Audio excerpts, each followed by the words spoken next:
Good morning, everybody. Good morning.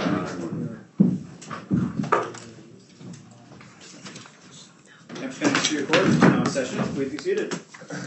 Good morning. Now before the court is Hampshire County Civil Action 1780 CD 0003, Patrick Buchanan et al. Versus the Town of Greenfield et al. For the continuation of the third trial. Okay, great. Thank you very much. All right.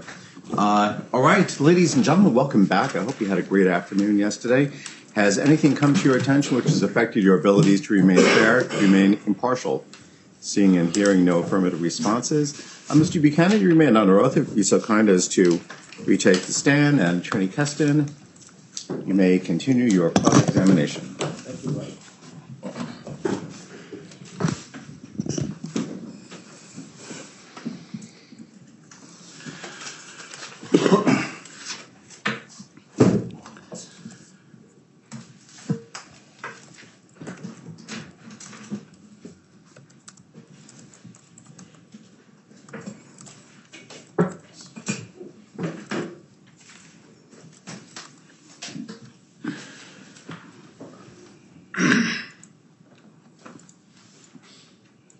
Good morning, Mr. Buchanan.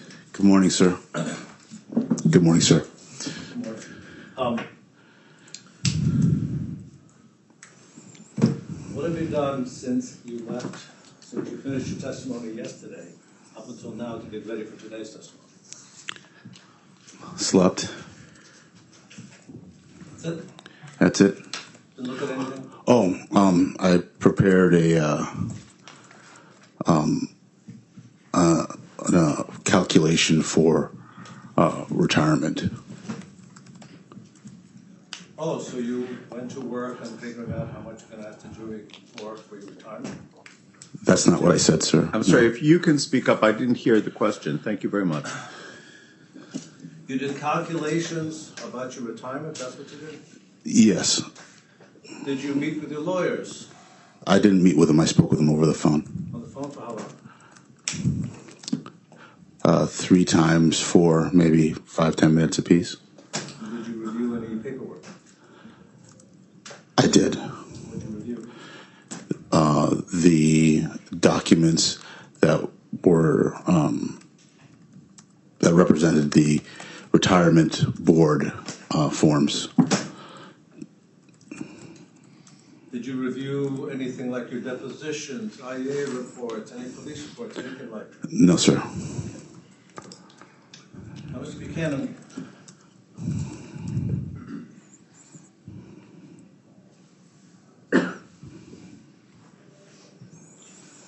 just want to clarify a couple of things. You remember yesterday I asked you, well, first, your therapist, Dan McLean. When's the last time you saw him for therapy? That was sometime. I don't know the actual date, but it was last summer, maybe last fall. Was it August 5th? That sounds about right. Short days after I took his deposition, and he finally gave me his records, correct? I don't know what the timeline for him communicating those records to you was. You know we have your texts. Yeah, I'm just saying, as we sit here right now, I have no recollection of that timeline. And you do recall, don't you, that you and he communicated a text about my taking his deposition, how you're going to discuss it at your next meeting. Yes, And did you discuss it at your next meeting? I did. And then you never saw him again? I never went to him again. How did you communicate to him? Let's try that. Did you communicate to him that you were stopping therapy? No. And you haven't seen him again Not since. since his deposition was taken? That's correct. I recall I asked you yesterday whether you referred to him by EAP. But first, what EAP is Employee Assistance Program, right? Yes. And the city has one. I guess so. I don't Yes. Yes, I do know that they do have one. And isn't it true that you were referred to him through EAP in 2005? That may be true. I honestly don't remember whether it was through the department or if I went out and found him on my own. Approach the witness.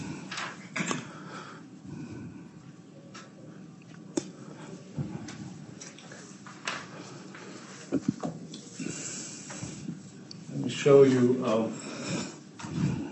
part of Exhibit 1. These are the records, part of the records of the client. Do you have a tab number?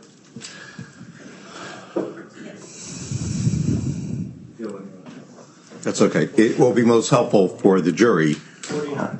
49, thank you.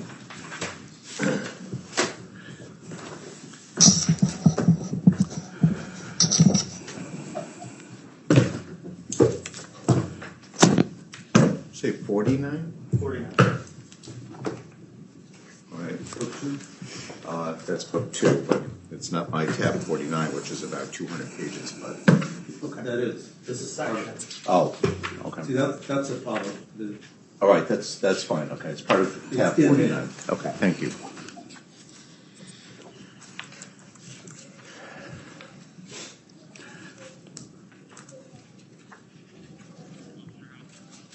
Okay. You agree that this is a referral? This is a referral from EAP, Yes, sir. referring you to see McLean for some visits, right? Yes, sir. And remember I asked you whether you went to saw him for depression? You said no. Let's start over. Did you go see him in 2005 for problems with depression? It being so long ago, and our relationship being so long, and I don't remember precisely. Well, Mr. Buchanan, you told this jury that you became depressed as a result of what happened in 2015. Did you tell them that during your direct testimony? Yes. You told them you didn't start taking medication until after 2015, right? Not for the depression. What medication? Let's back up. Let me show you another document from the same tab 49.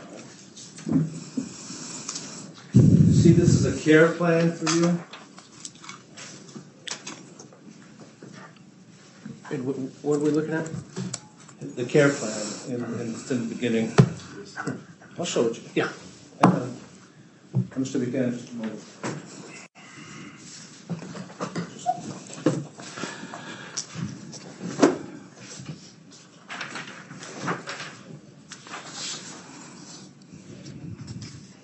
John. Would you do me a favor? Can you shut Grandpa door like this is noise coming from downstairs on the street? Yeah, sure. Okay, thank you.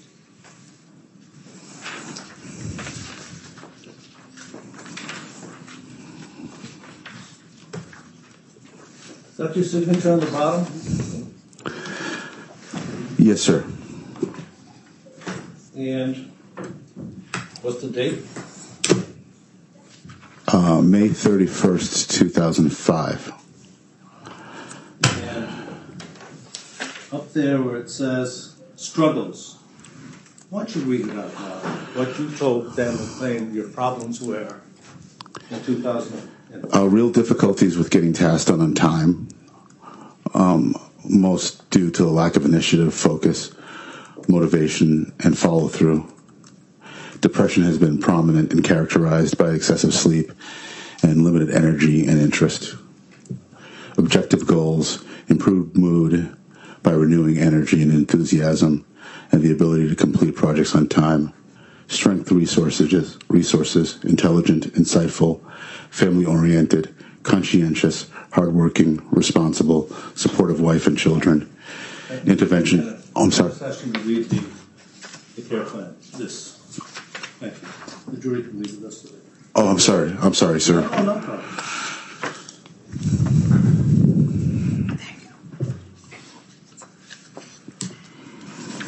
you've been treated for depression, for lack of initiative, for sleeping too much, for drinking, long before any of the events which led to this lawsuit happened. Isn't that right? Yes, sir. And you were prescribed Celexa long before any of the events in this lawsuit. I don't believe so, but You don't remember if you were prescribed Celexa? no, I remember being. 2007? Pardon? Around 2007? I don't. No. That's an antidepressant, right? Yes. You've been taking antidepressant medicine long before, years before, any of the events in this lawsuit happened.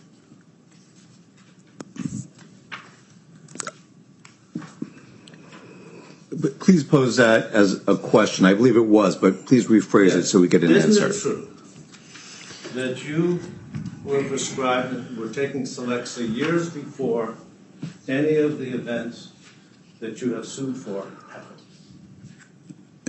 Yes, sir. It appears so.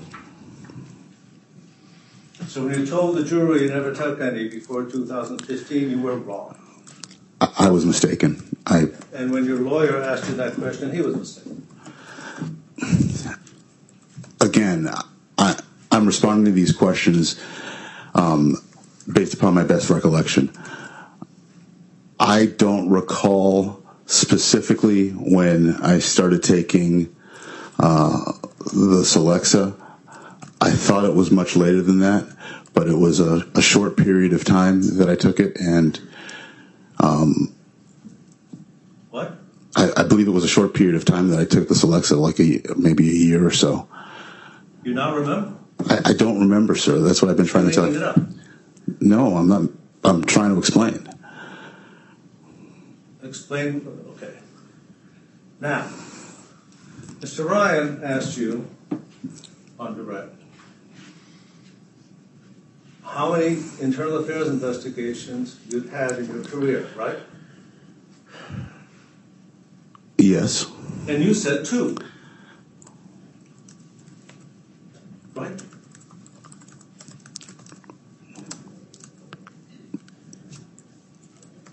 If I did, that's what I said. Yes.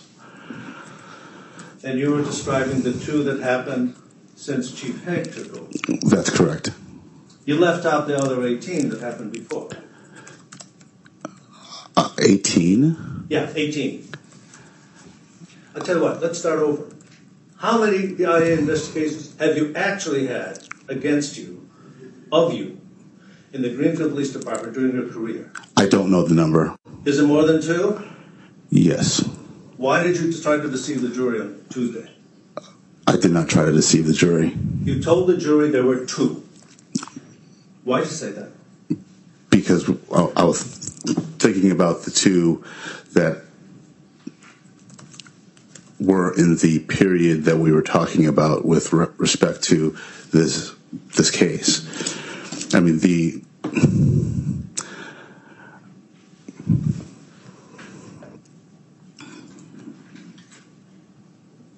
You finished your answer? yes, sir. So tell me, Mr. Buchanan, how many IA investigations do you remember this moment?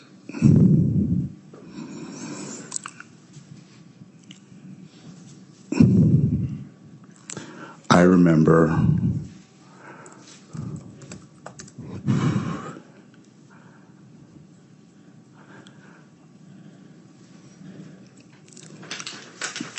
two, maybe 3 others.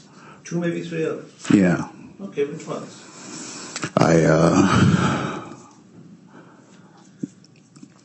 The Albert's situation where my daughter was trying to get a refund for her dress at a local store. One. And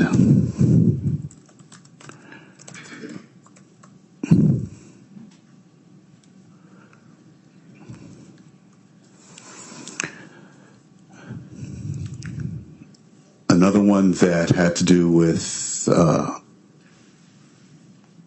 my paying attention to traffic during a detail. But as I sit here, sir, That's two. I don't remember What's any. coming back to? That's good. What else? What's the other one you remember? That's all that I can remember right now. So as of this moment, we're up to 4. Right? Yes, sir. What's Kids and Cops Day? What is that?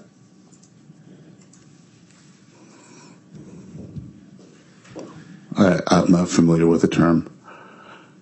Kids and cops. Oh, cops and kids. Sorry. Cops and Kids Day. Yeah.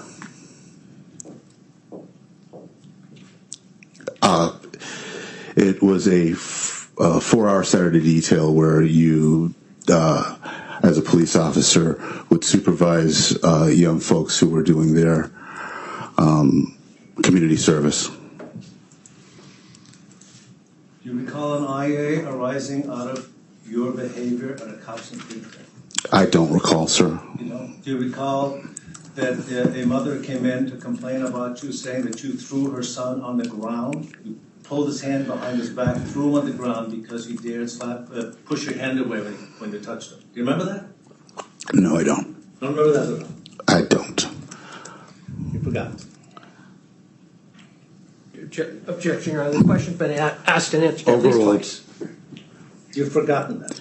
I don't remember it, sir. How many IAs were you subjected to as a result of Officer Ting's complaints against you? I don't know. Do you remember if there were any? As far as I know, what was going on with Officer Ting was between him and the department. I don't know. I don't know of any internal investigations that were relative to me and Officer Ting. You were aware he complained about you? Verbally, yes, we had. Where he complained about your co-plaintiff here, Dodge. Yes, I am aware of that. You're aware he complained about your best friend, Mr. Beauvais. Yes, And you were aware that he filed a federal lawsuit against the town of Greenfield alleging discrimination by you, by Sergeant Beauvais, and by Lieutenant Dodge. Objection, Your Honor. Sidebar.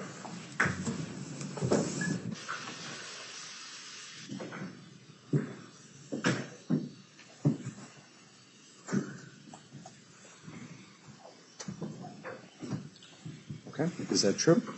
I presume your answer is Would you like yes. to see it? Yeah, no. Is that true? I don't believe they're named defendants, Your Honor. That wasn't the question.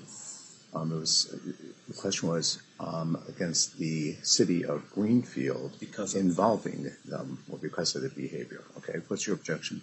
I don't believe my client is a defendant. That wasn't the question didn't surround whether or not he was a named defendant. The objections are overruled. May I be heard, Your Honor? My client was named, and I don't agree, and I'd like to see it. I'd like to see this evidence.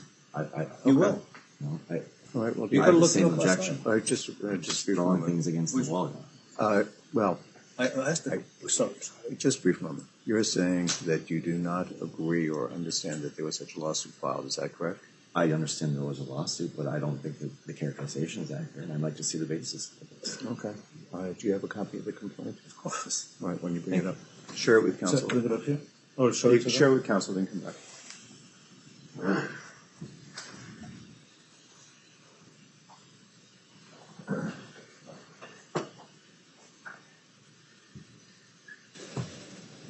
One moment, please, ladies and gentlemen.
I see counsel at sidebar.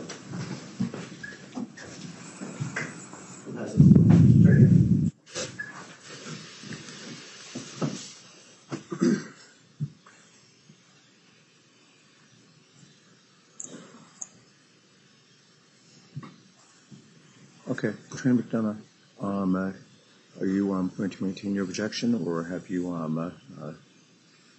demonstrated that portion of the complaint that relates to Lieutenant Dodge? We're satisfied, Your Honor. Okay, very well. Objections are overruled.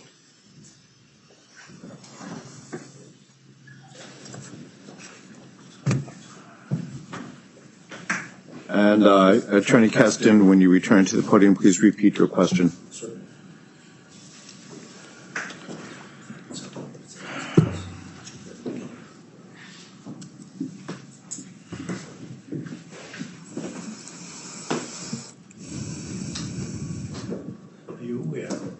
Are you aware that then Officer Kelson Ting filed a complaint in court, a lawsuit, against the town of Greenfield, alleging discrimination and harassment on the part of you, your best friend, Bobet, and your co-plaintiff, Dodge? I didn't. I knew that Kelson had filed suit against the town. I did not know that I was named as a party in that. Did I say you were named as a party? Just a brief moment. That question struck. Please rephrase your question.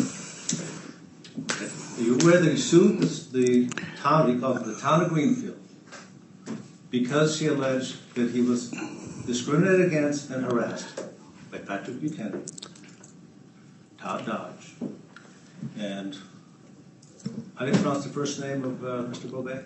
Vero. Vero Bobet, your best friend.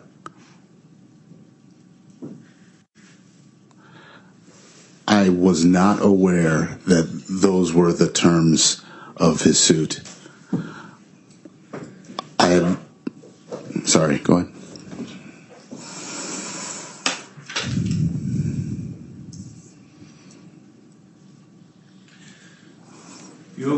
Were you aware that he in his lawsuit said that Todd Dodge rubbed his stomach and called him fat? No, I was not aware of that.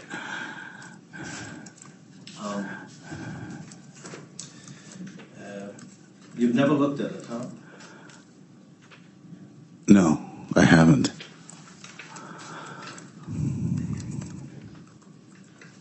Do you remember the pornography scandal at the police department? I've only heard rumors. I couldn't speak to any factual stuff about that. You only heard rumors? Yes. Is it true that you altered the settings of your computer so they couldn't catch you looking at pornography? No, it's not. Are you aware that Ting indicated you did? And you told him about it? No, I'm not aware of that at all.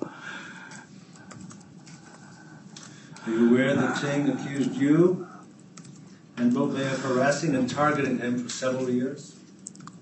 No, I'm not. Did you, when speaking to Ting and others, between 2005 and 2013, regularly call members of the department racists? No, I did not.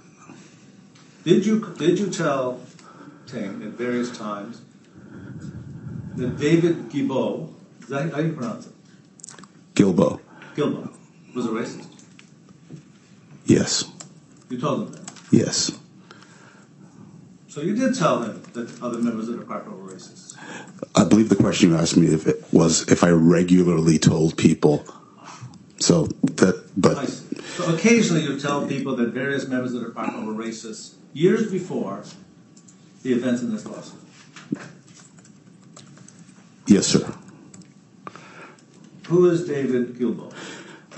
David Gilbo was the former chief of the Greenfield Police Department. But you know something we should help the jury understand.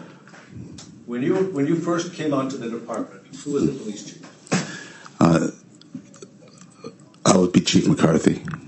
And that is Sergeant McCarthy's, now Lieutenant McCarthy's father. That's correct. And how long was there a number two person in the department when you were hired? Yes, there was. Who was that?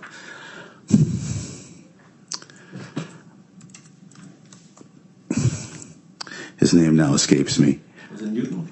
No, it wasn't Newton. When I first came on, there was LaChance and I forgot who the captain was then. And when did Chief McCarthy leave? I don't know the date, sir. Who succeeded Chief McCarthy? I believe it was Gilbo. And who succeeded Gilbo? There was an interim chief. Who's that? I don't remember the gentleman's name. And who succeeded that person? There were some provisional chiefs. And again, I think Lieutenant Burge was acting chief for a bit.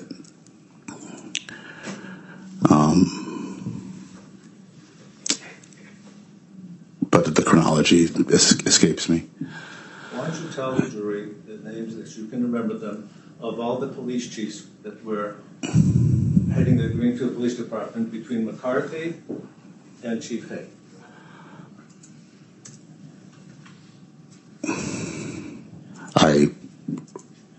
Gilbo, Burge,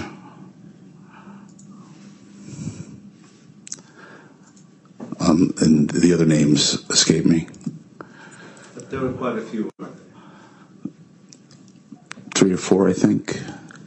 Isn't it true that before Chief Hay came in, there was basically chaos in the leadership? Chiefs kept changing. I wouldn't characterize it as that, sir, no, but there was some turmoil at the top. How about Todd Dodge? Was he ever an interim chief? I don't know, I don't remember if he was or not. And is he a friend of yours? I wouldn't consider him a friend. We don't hang out. We're not on Facebook together. We're not, we don't communicate regularly. Most of the time that we've encountered each other was due to work. And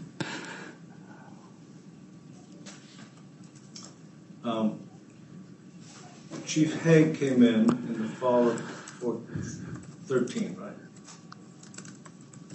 if you say so, sir, I don't. I say so. Do you remember? I don't recall the exact date. Todd Dodge wanted that job, didn't he? He wanted to be the permanent chief.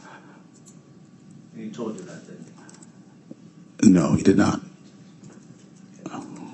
So,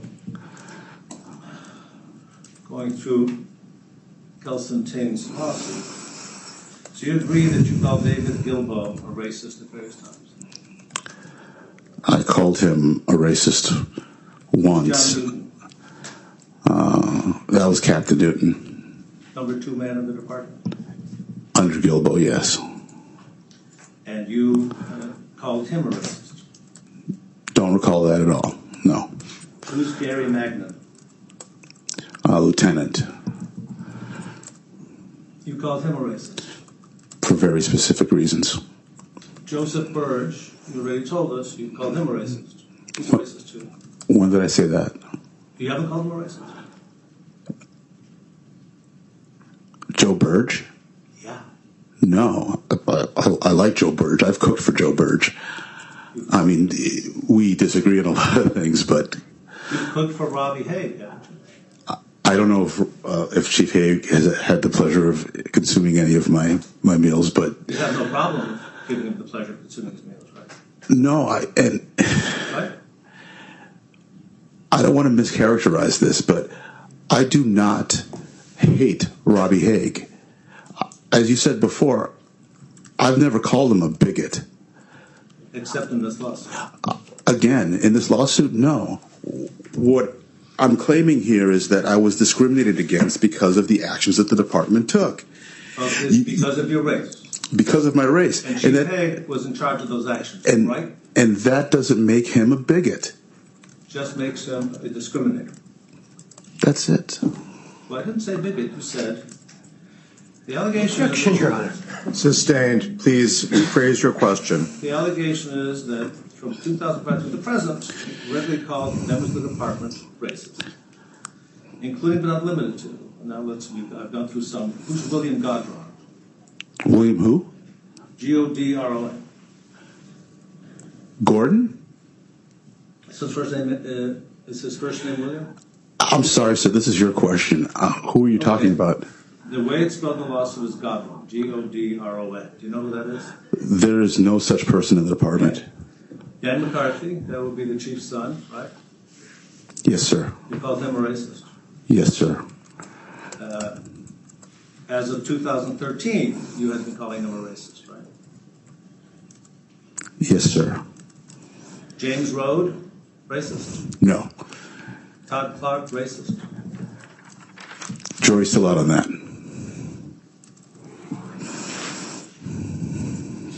So, Brickett Alice, former city council, right? Correct. And you called him a racist. Yes. And you told Ting to be careful because Brickett Alice would target him because Ting was a minority, right? That was my belief, yes. And you told Ting to cite Brickett Alice whenever he possibly could. That's not true. You aware that Ting accused you of that? No, I'm not aware of that Ting accused me of that.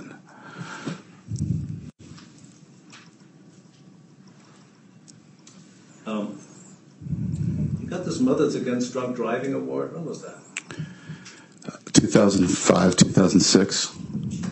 And that was, isn't it true that at that time, Bo Bay was telling you and Ting to make more OUI arrests, especially of the mayor's son and Brickett Alice?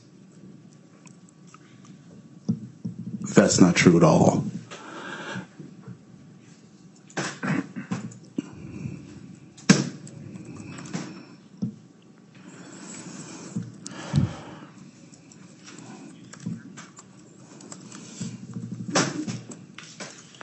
In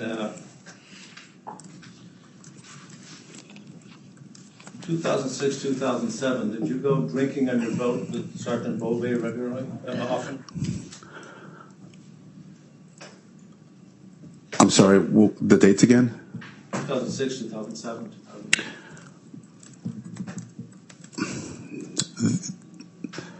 No. Have you and Bovee gone drinking on your boat?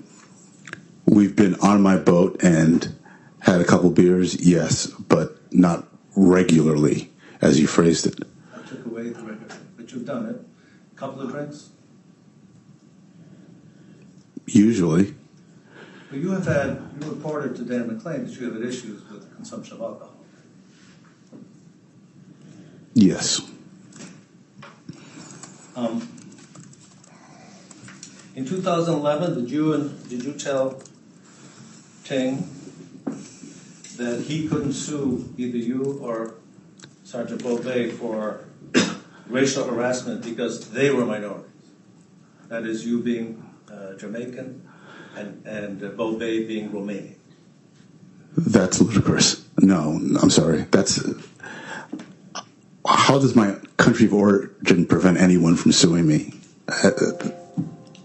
No, I did not say that.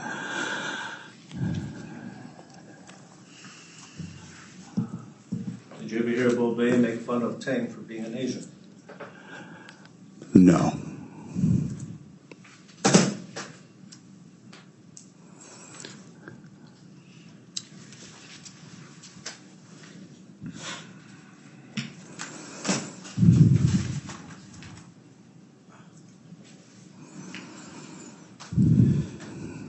Did you, between 2005 and 2011, did you tell Ting that you and Bo Bay had bonded because of that you told Ting that you and Bo Bay had bonded because you have both been discriminated against by the police department?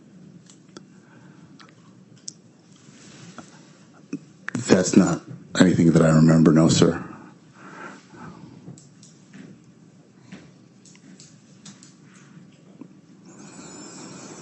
Do you recall that Ting filed a complaint, internal affairs complaint against you and Bo Bay with Captain Newton on October 7th, 2009? No, I'm unaware of that. Are you aware that Mr. Ting filed an internal affairs complaint against you with Acting Chief Gary Magnan on July 27, 2010? I'm unaware of that. Do you recall that Magnan was acting chief? I remember Magnan was acting chief for a short period of time, yes.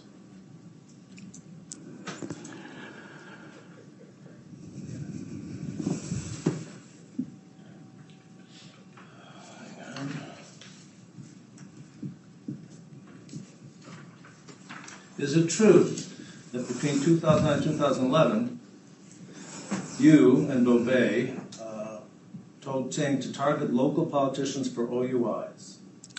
That is not true. Do you recall that Ting reported it to Tom Dodge?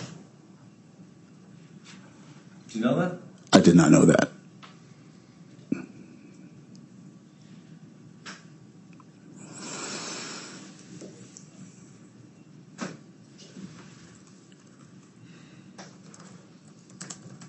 Is it true that from 2009 through 2013, you have repeatedly told other officers that you hate Ting and that Ting is deficient as a police officer? No, that is not true. Did you tell officers that Ting was lazy? That is not true.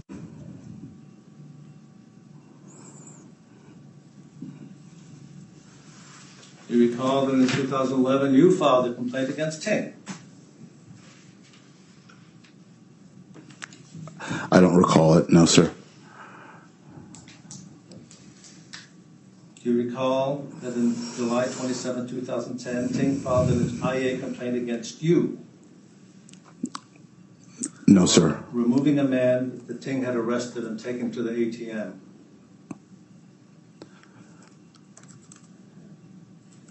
I'm sorry, could you repeat that last question? I'll read it. I will tell you. Is it true that in July of 2010 or sometime in 2010, you became aware that Ting filed a complaint against you for removing a man that Ting had arrested of a domestic A&B from a cell and taking him to an ATM?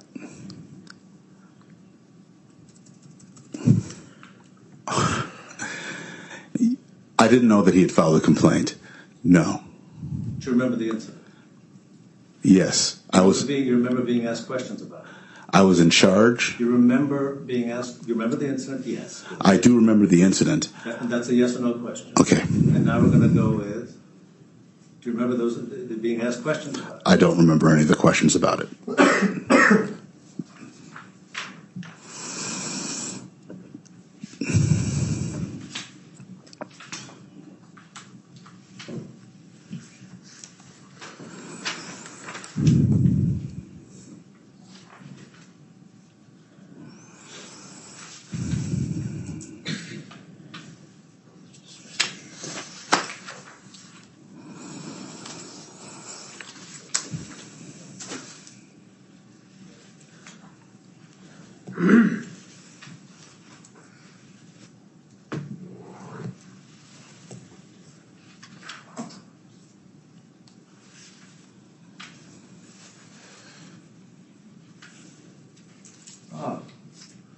recall that in July of 2012, Ting was being considered for the position of interim, what's it called?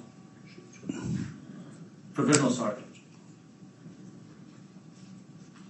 I'm sorry, what's the Do question? you recall that in 2012, Ting was being considered for being made a provisional sergeant? I don't recall that. I remember him getting promoted, but I'm not recalling the exact situation. You recall him being promoted to provisional sergeant? Yes, And that would make him the first person of color to be a sergeant in the police department. that's correct. You would consider that to be a good thing for the police. I would. But you don't think much of Ting. I've known Ting for a very long time. You don't think much of Ting, do you? Not now, no.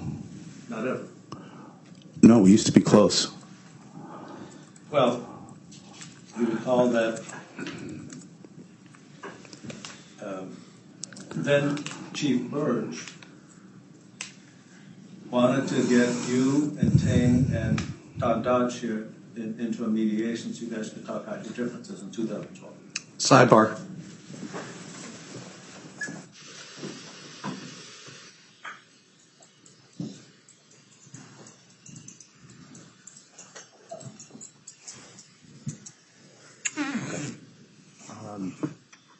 I don't want to get into the substance of the mediation, which may have been confidential. And I want to ensure that the subject matter of the mediation had nothing to do with this lawsuit. Is that correct? With this lawsuit? Right. Oh, heaven Oh, that's right. And you're not going to go any further. Is that correct? And it's not that kind of mediation. That doesn't make any. It has no meaning to me when you say that kind of mediation. I think the department has a procedure. Why don't you rephrase your question, then? Okay. Well, they call it a mediation. That's my problem. They call it a mediation. Okay. Why don't you rephrase your question then? Okay, certainly.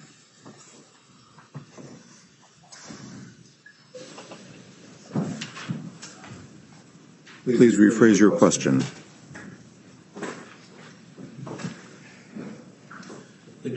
At that time, the Greenfield Police Department had a procedure, right, where you could have an internal mediation of differences, right? I don't recall any of that, but if you say so. Do you recall that you refused to sit down with Ting to try to work out your differences in 2012? No. You were aware that in July of 2012, Ting filed a complaint in the Massachusetts Commission Against Discrimination against the town of Greenfield, alleging misconduct by you, Dodge, and Golding. No.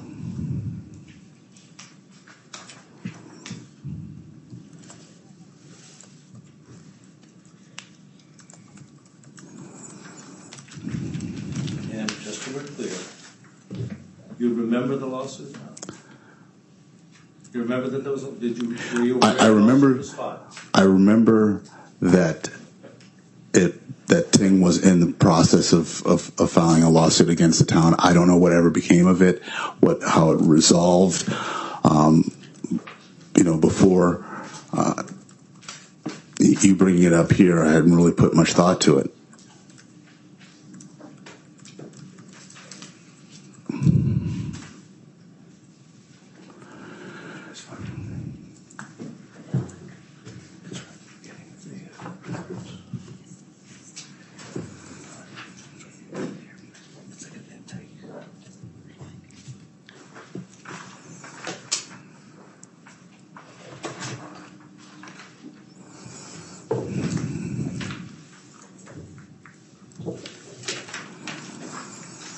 You told this jury that you retired in the fall of 2021. You said because you physically had problems training, you didn't know if you could ever physically go back and be a police officer. Right? That's correct. And because of the weight of everything that happened. That's correct, yes. But that's not true. Please pose a question. Is that a true statement? Yes.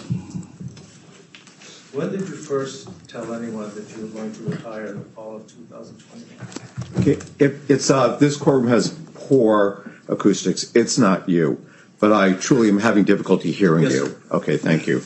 Please Mr. repeat your Buchanan, question. When is the first time you told anyone that you were going to retire in the fall of 2021?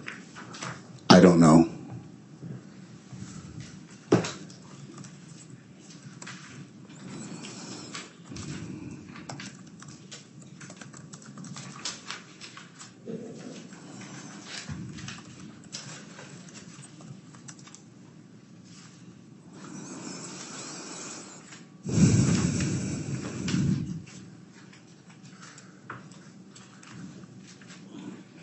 Do you recall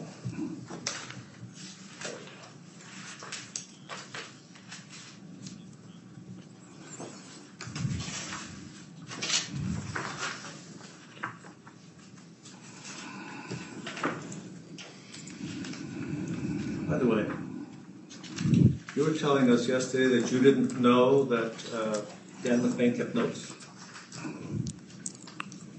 of your visits. I'm sorry, repeat the question again?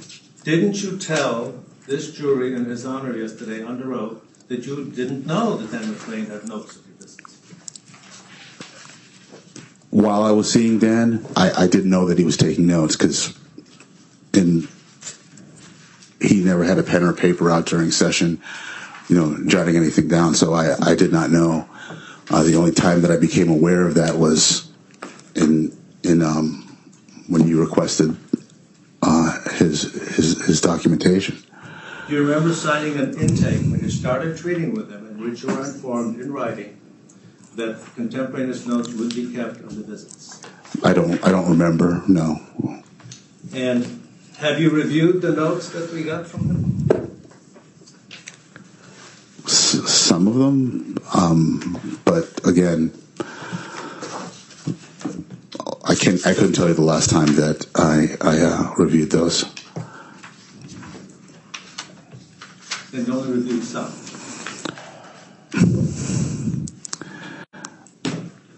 That's correct. Yes.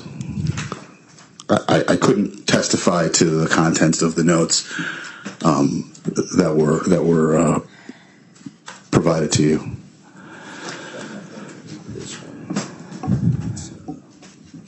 March 17, 2010.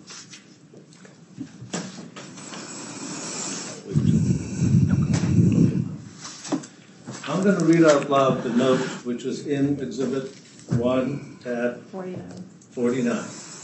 Technically, Exhibit 4, but that's quite all right. It's 4? the second, yeah. And it's a note from Dan McLean's note from March 17th, 2010. Reviewed dieting efforts. Pat has been refraining from alcohol consumption and eating a large meal midday. Reviewed department politics and Pat's ongoing anger over his treatment by department administrators. He has been successful at managing his anger by limiting his activity levels at work and refraining from confronting superiors due to his objective of securing retirement income tenure without creating work controversy. Discussed quality of life issues, including Pat's choices regarding time management, family life, and parenting concerns. He feels satisfied with his level of involvement as a parent and intends to promote a sense of adventure and risk-taking with his children via role modeling of discipline. And I'll go back and say, he says, his objective of securing retirement income 10 years. You were planning to retire. I In discussed. 10 years, at least as of 2010. That was your target retirement date, right?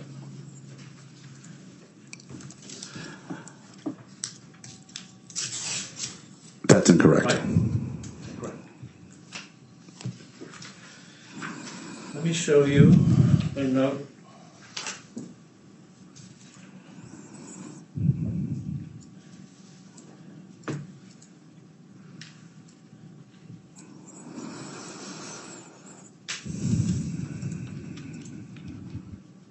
complaint from January 14th, 20.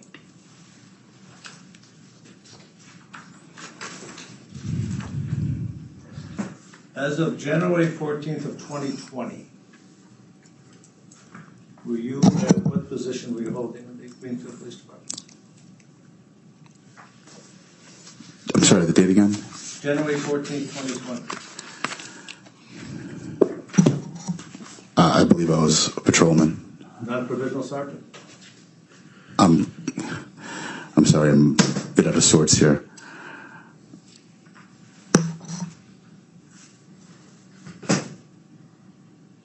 Yeah, I guess I was a provisional sergeant, yes, sir. You were a provisional sergeant, and you had not yet been turned down for a promotion, right?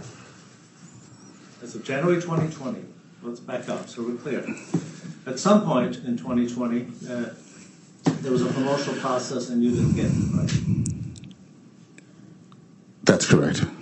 But in January of 2020, that was not true yet. I'm not following the question, sir. The promotional process, which you were complaining to these jurors about, occurred after January of 2020, didn't it? I'm not sure of the date, sir. And you certainly hadn't been injured yet in 2020. I had injuries prior to that, yes, but not. The bicep injury, which caused you to question whether you could do anything since, happened in March of 21. Right? That's correct. The one that you claim is one of the reasons you retired in September. You retired in the fall of 2021, right? That's correct. You told the jurors you retired as of November 2nd, right? That was my retirement date, yes. Yeah. But you actually put your papers in the day after your birthday, on September 28th, didn't you? The day after I did what? After your birthday. Yes. The day after your deposition. Yes. The day after the deposition, which you told me you hadn't decided what you were doing yet. I hadn't. And let me read to you Dan McLean's note of January 14, 2020. Pat noted mostly stable moods and improved coping with work-related stress using avoidance and limiting his exposure to coworkers and supervisors. His legal case has been moved to April, and he suspects that his attorney plans on mediation to resolve issues.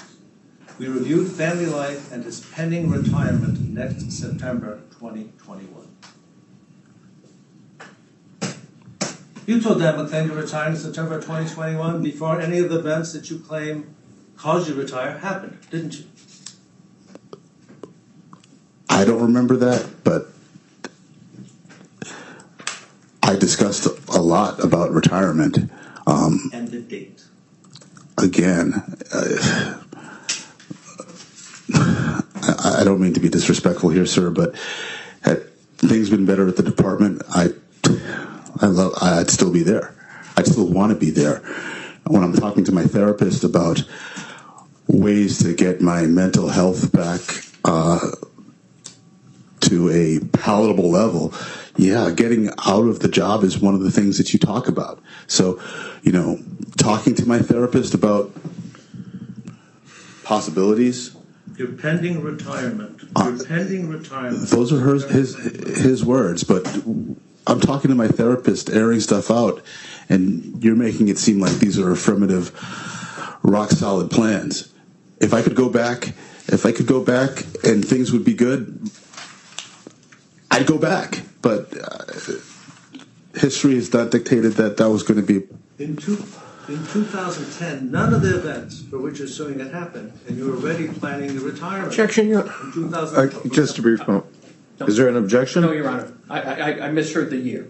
That's fine. Please repeat your question. 2010, none of the events that caused this lawsuit to be brought forward had occurred, and you were already telling McLean you just wanted to get through to your pension, you get your pension in 10 years, and you're going to not do much and avoid people, right?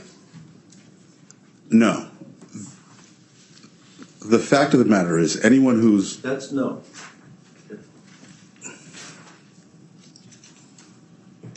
As of February of 19, more than 2 years before you actually retired, you were expending minimum effort at work. Right? I don't see this that way, no. No, not at all. The February 14th note, Lieutenant McLean said, Pat has filed a formal grievance with the union. He has been expending minimum effort at work.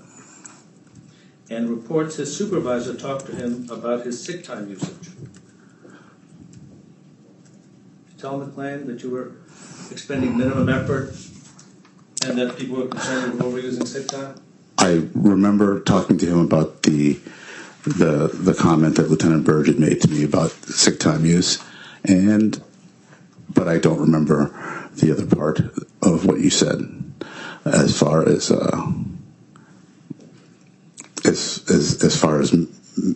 minimizing. How did you phrase it? Expending minimum effort. Yeah, Sitting at the tire place, watching the world go by. In response to that, I parked my cruiser there, but I also checked on all the overnight businesses. All the overnight businesses this is part of my routine. Cumbies, CVS, the gas station on the trail. Throughout the shift, I would check on all those businesses. There were other places that I used to also sit. I used to also sit across the street from one of our 24-hour establishments because over the past few years they'd been subject to being held up. So I park there and make a presence rather than being someplace else where I could not be seen. I was literally on the busiest road that I could find in the middle of the night, trying to make a presence. You're aware, aren't you, that your activity measures were at the bottom, way at the bottom of your fellow officers without you? Using the matrices that you presented, yes, but that doesn't include for other items.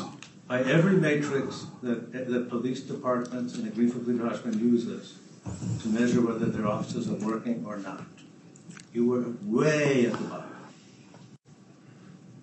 Right? Yes. There were years, 1 year you gave 3 citations in a year. That sounds possible, yes.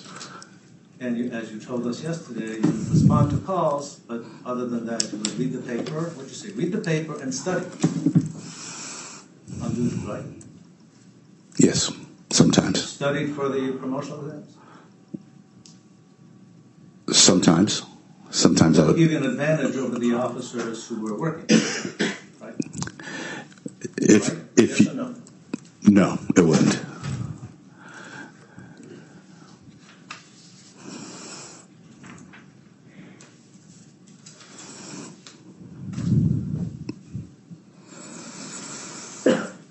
In 2013, in April of 2013, none of the events for which you were suing had occurred yet, right?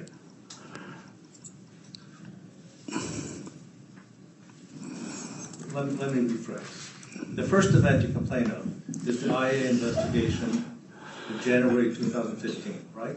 Correct. That's what this lawsuit's about, Objection, Your Honor. right? Please approach. Ladies and gentlemen, feel free to stand up and stretch. We'll take our mid-morning break at 11 o'clock. Thank you.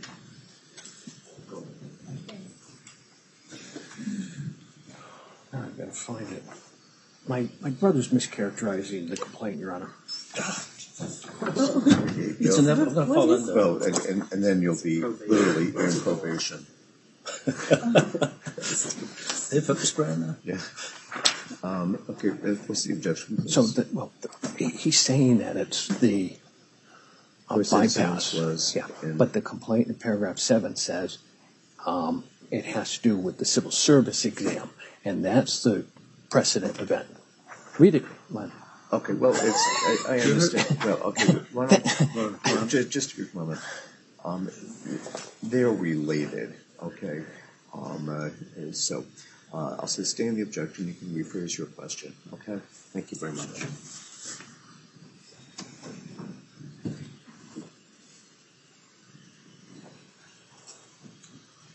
Just a moment. Judge, one of the jurors, about 20 minutes, will need a bathroom. We can do it now. You want to do it? Yeah. All right, ladies and gentlemen, we're going to take a brief recess for your comfort. Just 5 minutes or so, and then. Mr. Buchanan, feel free to retake the stand, please, sir. Thank you, Your Honor. Yep.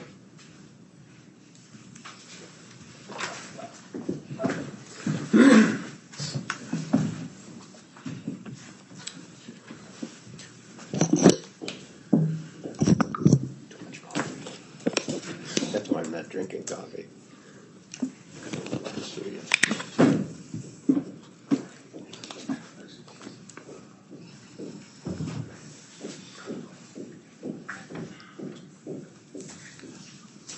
Jury entry.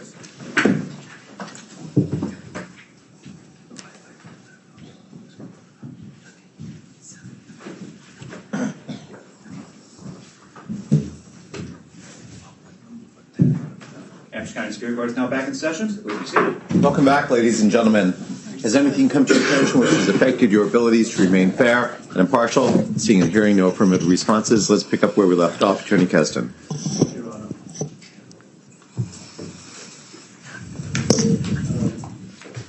Mr. Buchanan, came back just for a moment to your retirement plans. Who's your PCP? Or who was your PCP in 2019? Carlin? Dr. Carlin?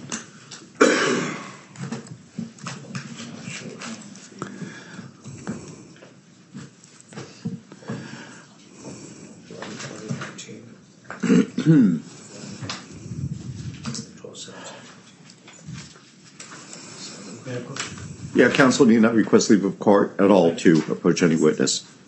Let me show you what's in tab.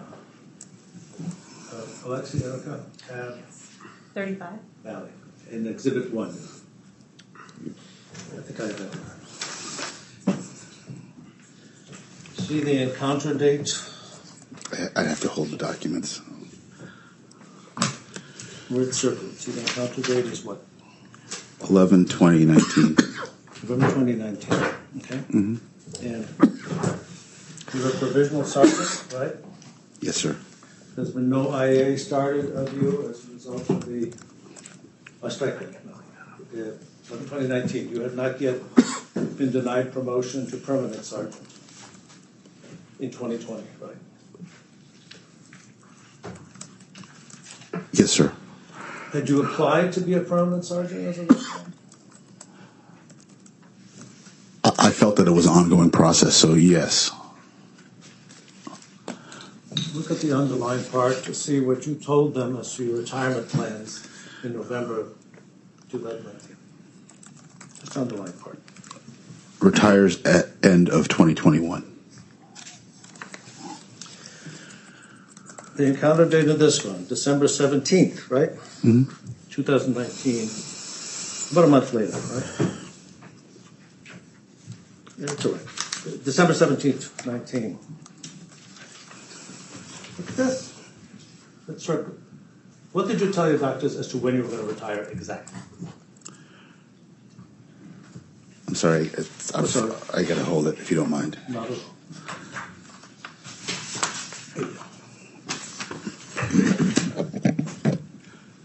It says it retires at end of 9/27/21. And 9/27/21 was your 54th birthday, right? Correct. And that's the day you and I met for a deposition. Correct. And you have been cleared. Well, let's go back. Let's start over. Let's start. When you were injured in March, you went out on what is known in the law enforcement community as 111F, right? That's correct. And that's an injured on duty status, right? That's correct. And if you qualify for 111F benefits, you get paid your regular salary, but you don't work. That's correct. But you actually make more money because it's tax-free. That's correct. So you get paid more than if you were working. I'm sorry, sir. I need to clarify.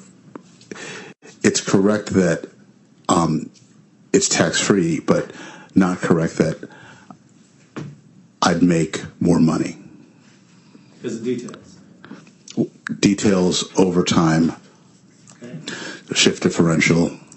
So, and you have to, or your physicians that are treating you have to report to the police department to let them know when you're qualified to work. Correct. You're qualified for what's known as light duty. Correct. So,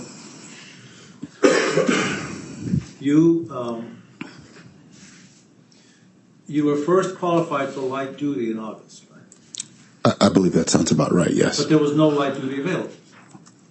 I don't know. There was no light duty offered to you. There was no light duty offered to me. And then at the deposition, you said you didn't know if you're going to retire or not. At that point, I hadn't made my decision. And you told me under oath that you were scheduled to come back in December. You were coming back in December to the department. That's about at that point. That was my plan. You said you were on track to come back. Physically, yeah. And you remember that I told you that would be great. At the deposition, I said, that'd be great. Come back to work and start working, right? I don't recall that, but Do you recall that at the deposition I discussed with you the fact that you weren't really working anymore? your words, not mine. But you recall that we discussed it. Yes. And the day after, on September 28th, one day later than your plan, you submitted the retirement papers. Correct. You did not tell the police department that you were retired, did you? I didn't tell anyone but my wife and what, pardon? And your father.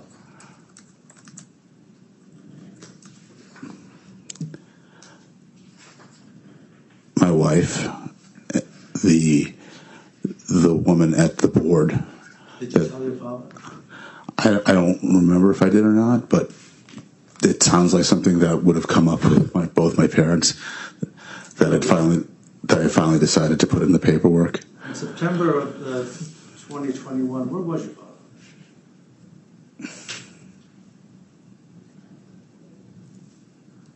Oh, that's right. Yes, my father was. My father lives in Jamaica, but comes up once a month for cancer, twice a year for cancer treatment. And he had come to visit me, so he was the witness signature on the retirement paperwork. Yes. And the police department, you had your physician report to the police department after you put in your papers that you were fit for light duty. Prior to that, yes. And after that. Yes, there was an update of the progress. And they offered you light duty on October 13th. Yes. And they invited you to come back to police department. Yes. And you didn't want to.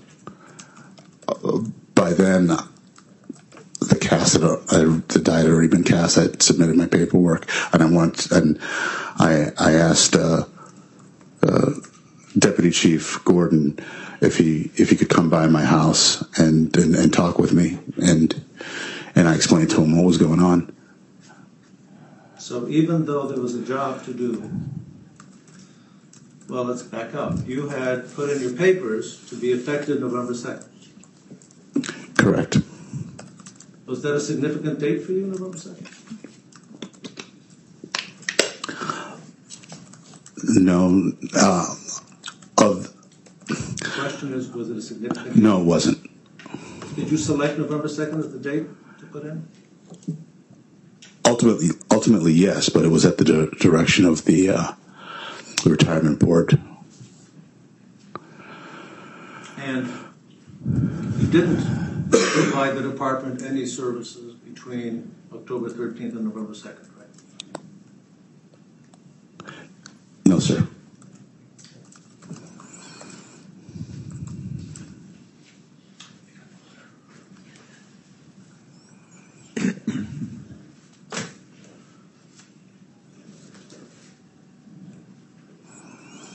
talk about the IA. Well, actually,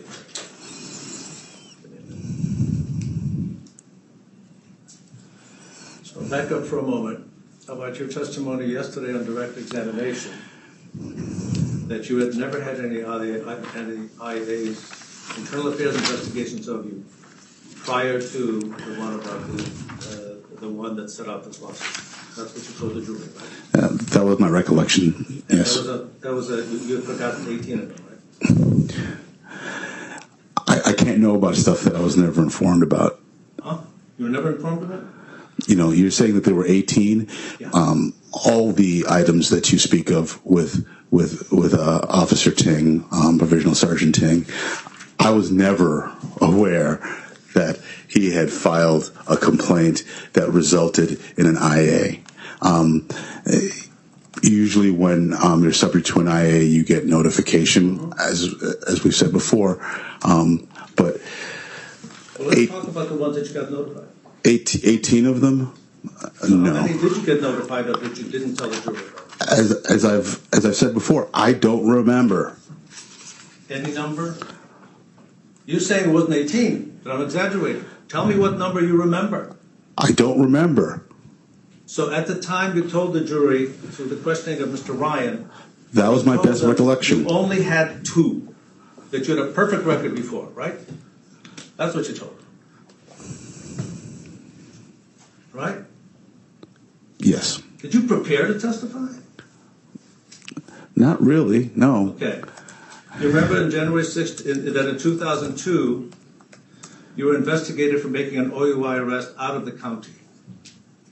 Yes. That was an IA you were notified of. Right? I don't recall. I didn't realize that it had risen to an IA. I remember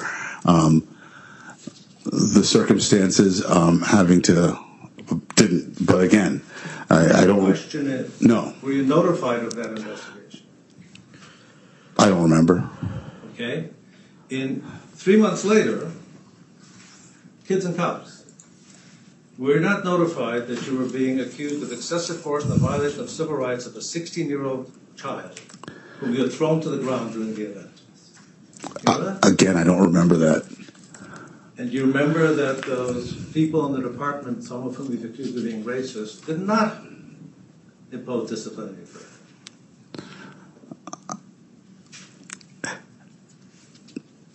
I don't recall, Okay. but if they didn't impose discipline, I think that pretty much says what it needs to, right? Well, the question is, it says what it needs to, Mr. Buchanan. When you testify on the road and you tell somebody something, ideally it should be true. Do you agree with that? Objection, Your Honor. Sustain, that question struck. Thank you. You recall that in 2003 there was an IA because when you're working a detail, back up. When you're working a detail, you're supposed to be watching traffic, right? You're there to protect the construction workers, right? Well, in order to protect the construction workers, you have to pay attention to what the construction workers are doing in addition to traffic. And you were written up because you were talking to workers, you weren't paying attention to traffic. That was the accusation, right? Dan McCarthy accused me of taking some gum from. Right? Just a brief moment. Complete your answer. Then Sergeant McCarthy apparently wrote me up for taking a stick of gum from one of the workers on the detail. Now, I was not aware of this IA until. Next question. Thank you. You were notified of this IA, and you were notified that what the complaint was that he'd watched for quite a while, and you continually were chatting with the workers and ignoring traffic. Isn't that what you were accused of? That's what Dan wrote. Thank you. And you knew that there was an IA. No, I did not. And then in 2005, there was an IA, internal affairs complaint filed against you because on the day that you called in sick, you were seen downtown getting pizza. Yes. You forgot about that one yesterday. Again, I don't remember there being an IA. I remember being that the issue came up I had been sick for 2 days. I have a family. We needed food. My wife drove me downtown because I had been in bed and in the house for 2 days. We stopped. I got a family-sized pizza. Apparently Rick Brooks saw me and reported it to the department. But there was nothing that I ever got punished for or sanctioned for based upon that.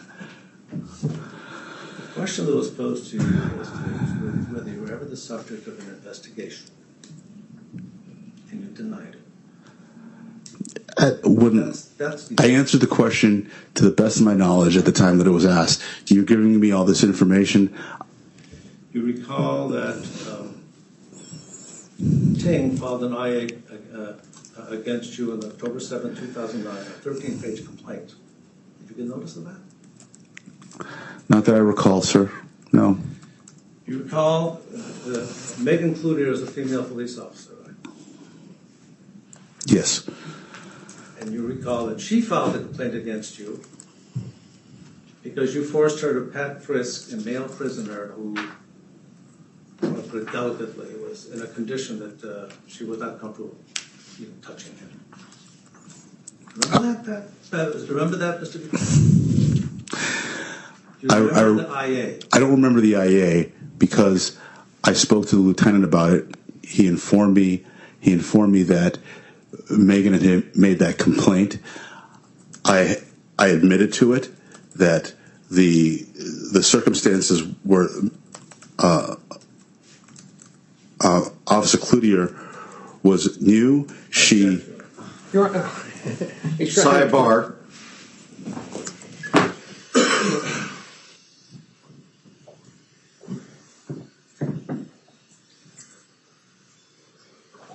Okay. What's the objection? I'm asking you, No, sir. no. You had- Your Honor, that he won't let him finish. He asked him, he's okay. trying to explain. Is he going to be introduced into evidence, or is it already in materials on these written IAs? That's a yes? Yeah. Okay. All right. All right. The objection is overruled. Let's move forward then, okay? So just the question is, do you want to instruct?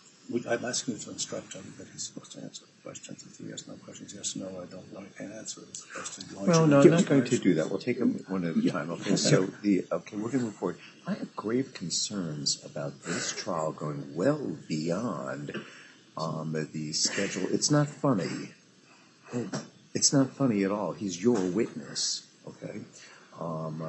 So I've got concerns about it. Keep your eye on that, okay? Thank you very much. Absolutely. Your Honor, may I be heard? On what? I disagree. This is not in evidence, and we object to it. I think that it's in. Well, then someone needs to make an objection, for goodness sake. There have been zero. There have been barely any objections, No. okay? Your Honor, I'll make an objection. Because to all of these IAs, one. You need to make them as they're coming in. I'm not going to take a blanket objection. There have been none to any of them that come in thus far.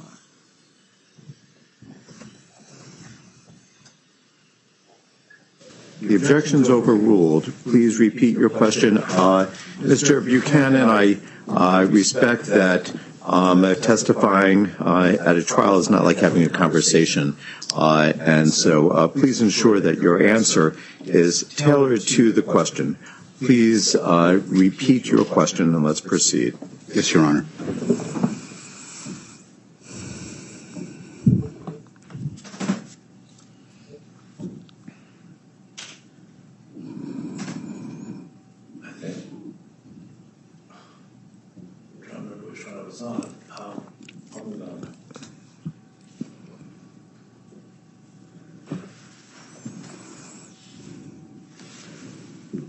You recall that in 2012, Officer Ting filed an internal affairs complaint against you, reporting that you had told Ting, quote, "Why are you working so hard for the man?" Close quote.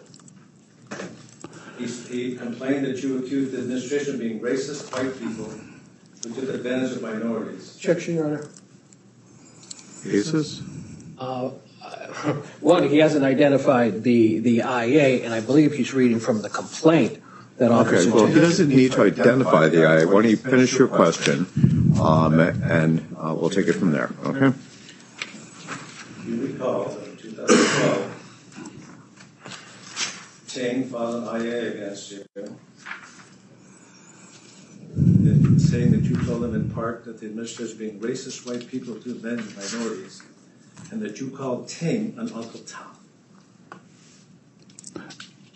No.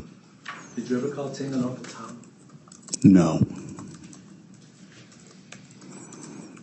That's so offensive. You recall? Oh, I agree. That is struck from the record. Ladies and gentlemen, Forgive me. just a brief moment. As I instructed you preliminarily, first, no question ever posed by any of the lawyers in this case constitutes evidence for your consideration. It's simply not evidence. Only the sworn answer to that question constitutes evidence for your consideration. In fact, nothing that any attorney says is evidence. Okay? And if I strike any comment, any question, any answer, you're not to consider it. Let's continue. You recall that in January of 2012, Todd Dodge talked to you about Ting's complaints about you. You can't hear. Todd Dodge talked to you about Ting's complaint against you. I don't recall, no. Have you ever read his report that Todd Dodge wrote about his conversation with you about Ting's complaints? I have not. Is Todd Dodge an honest person? Yes, I believe so. Did Todd Dodge tell you that mediation is a good resolution, the in-house mediation, with Ting?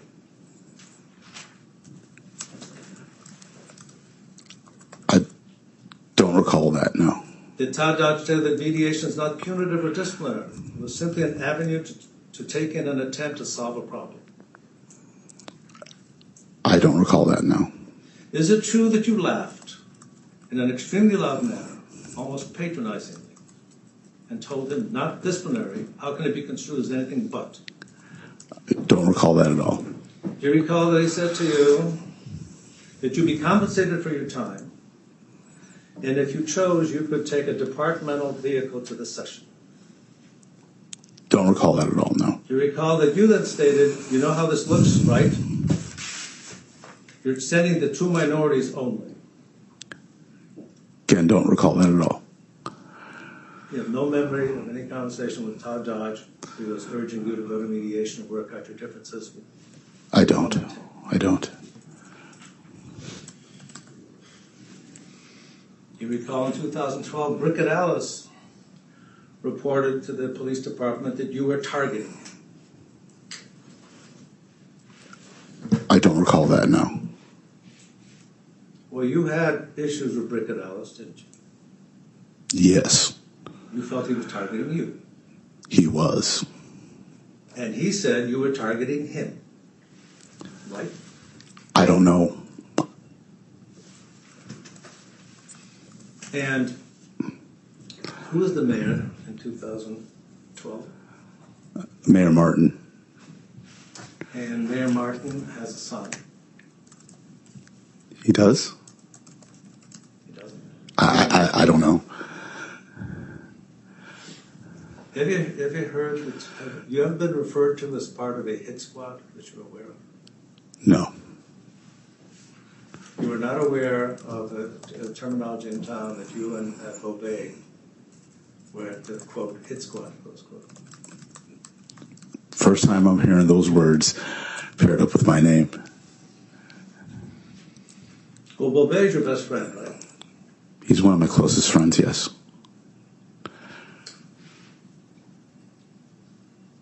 When I asked you at your deposition who your close friends were, who you talked to about these issues, you never told me Bobet's name, did you? No. Now, Wait a second. Please wait till there's a question. Let's proceed. Okay. now the 2015 IA of the, we'll call it the traffic stop. Okay? You understand which one I'm talking about? Yes, sir. Well, on the central allegations against you was misuse of authority, right? Yes, sir. Ordering this young man to give you receipts, or else you would find him because you knew where he lived. That was the central allegation against you. That was the allegation. Yes, sir. Intimidating him with your law enforcement powers, right? I don't believe that was part of the allegation, sir.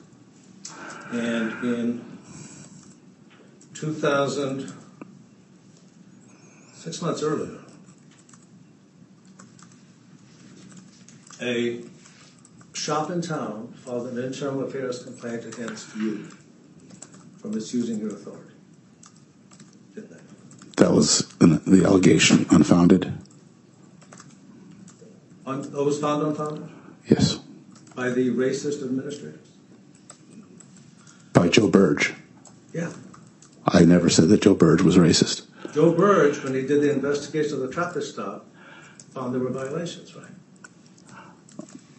I don't believe Joe was the finder of facts in that. Not finder of facts. He was just simply doing the investigation. He turned over those results to the chief. So the chief was racist. Again, your words, not mine. So in that situation with the dress, your daughter had a dispute over a prom dress for the store. How old was she? 17? And she went to the store to discuss it, right? No, she went to the store to get a refund. And to ask for a refund. Pardon? To ask for a refund. She had paid for a dress that didn't come in. She went to the store to ask for a refund, right? No, to get a refund. Were they willing to give her? Okay, never mind. Fine. She went to get a refund. She was just going to go in there, they're going to get a refund. That's what you understood was going to happen? Correct. And you went there in full uniform and sat there glaring at these people, didn't you? No. Well, that's what they accused you of, isn't it? That's true. And the same administration, Urge, hey, did not punish you for that one, did they? There was nothing to punish me for. Yes or no? No. Sorry. No. Forgive me, Your Honor. And you claim that the reason you went there in your uniform with a gun because you didn't have time to go home and change. Right? That was your excuse. It wasn't an excuse, it was fact. That was your excuse, right? Because you knew you shouldn't be doing that. Going in full uniform, carrying a gun, when your daughter was going to go confront the dress company, right? A, wasn't in full uniform. Right? So the answer is no? Please rephrase your question or repeat it. You withdraw. So then, we get to the stop, the traffic stop. You saw a car roll through a stop sign in December of 2014, right? Yes, sir. And you were training an officer. Yes, sir. Were you an FTO at the time? Yes, sir. So the Burge and Haig, the decision makers, put you in as an FTO. I'd been an FTO for a number of years before that. Yes, sir. And they let you continue as an FTO. Yes, sir. They did not remove you because you were black, right?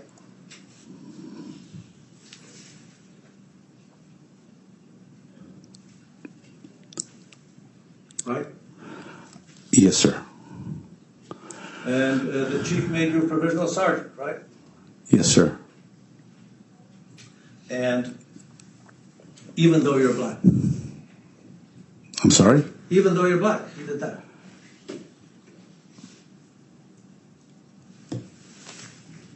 I'm sorry, could you repeat the question again? Even though you're black, he made you a provisional sergeant, right? Even though I'm black, he made me a provisional sergeant. Yeah. Yes. We're here because you're Yes. accusing him of Yes. making decisions against you because you're black, right? Okay, please. There are multiple questions that have been posed. Please pose one question of the witness. So you're training an officer, right? Yes. And you actually made a traffic stop. Yes. Is that because you had a trainee? Objection, Your Honor. I didn't even hear the question. Is that because you had a trainee with you? Is that why you made the traffic stop? Is the question. Okay, the objection's overruled. That in part, yes. You've done years with making 1, 2, or none at the time, didn't you? Oh, strike that. He's right. I withdraw the question. It's 2015. So you make the traffic stop. That portion of Attorney Keston's question is struck from the record. Pose another question. Thank you. So you pull the car over, lights and siren, or just lights? I don't remember if it was lights or sirens, but it was at least lights. And there were 4 kids in the car. The best of my recollection, yes. And you didn't know the operator. No. So you I take it, ran him for priors. Is that the usual practice? You check his registry record? I did not run him for priors, no. Well, you checked his registry record, right? You checked to see whether he had any citations before. I ran a license check on him because he didn't have his physical license on him, but it wasn't for that purpose to run for priors or. When you pull somebody over, when you were a police officer and you pulled somebody over for a potential traffic violation, what checks did you make? We checked the license status and the status of the vehicle. Yeah. Does the license status tell you whether that person has been stopped or cited before? Only if you run for that specific report. And you don't do that? You didn't do that? I don't recall in that particular situation. As a junior operator, I wouldn't have thought he would have had much of a record anyway, because any citation as a junior operator results potentially in getting your license suspended. But I don't recall digging too deep into this. Okay, I'm going to ask you your custom and practice.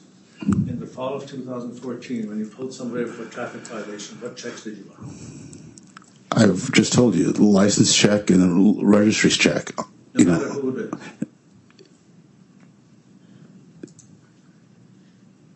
is. If I have reason or an inkling to dig a little bit deeper, then yeah, we'll pull up what they call a KQ report, which is their driver's history and how many times they've been cited and for what. But generally, I like to try to judge what sort of police action I'm going to do based upon what I saw happen in front of me.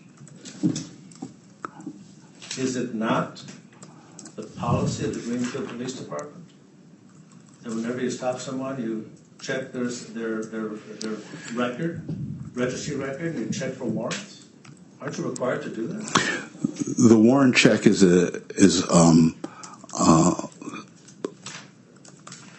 will pop when you run the license check.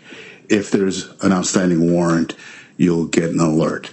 So it's not something that you necessarily have to run independently, but to answer your question, it's not a policy that I'm aware of. So when you were asked to describe this incident by Attorney Ryan, you turned to the jury and you went through it in great detail, right? Yes. You left something out there.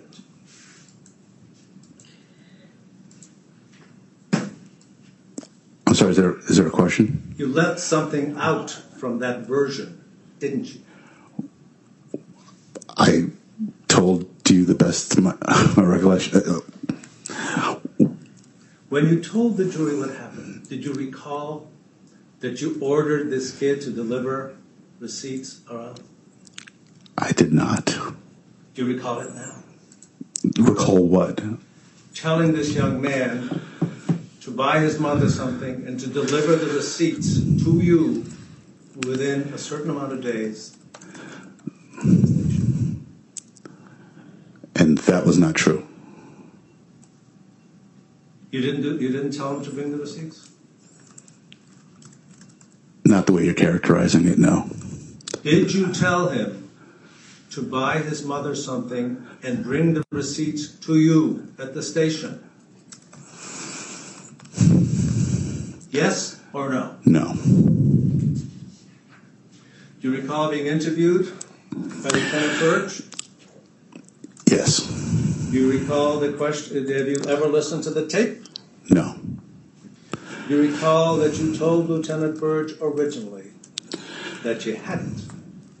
And then Lieutenant Burge told you he's going to stop the tape.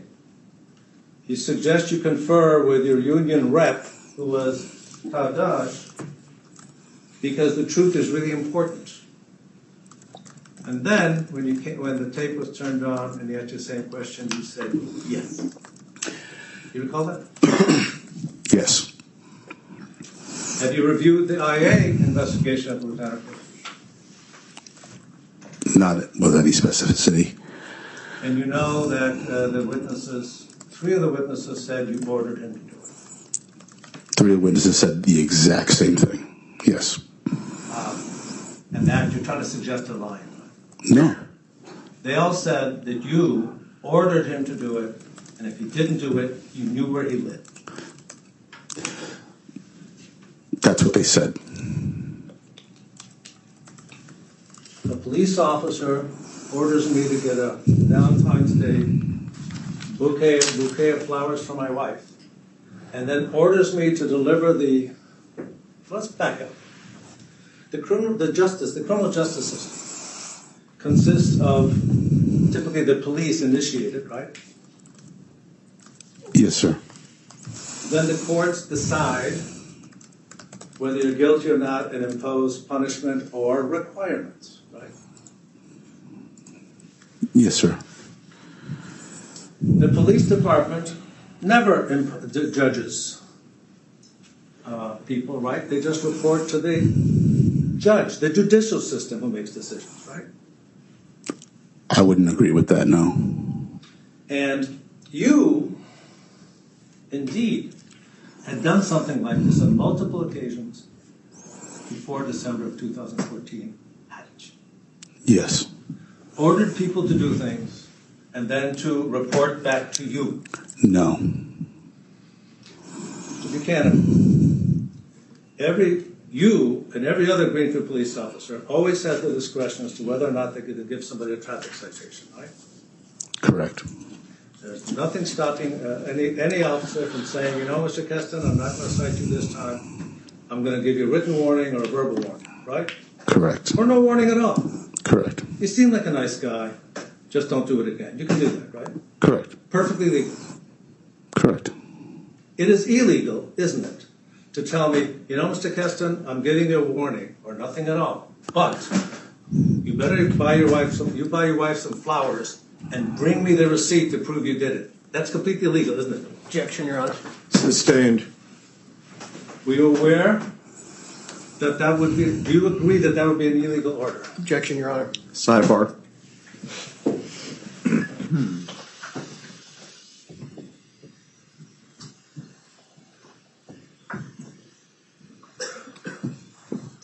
Okay, first, you would need to lay a foundation as to his knowledge. Second, it's the usage of the term illegal, and whether or not it comports with any criminal notions for which this witness would certainly have a Fifth Amendment privilege, okay? And I'm not going to get into that while he's on the stand.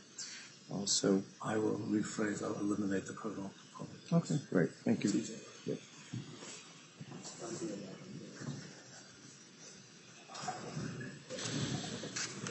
Ladies and gentlemen, we'll just go about 5 more minutes, then we'll take perhaps a shorter mid-morning break, about 15 minutes or so, okay? Thank you. Please rephrase your question. Objection sustained. You had indicated yesterday that you had never been accused of any civil rights violations, right?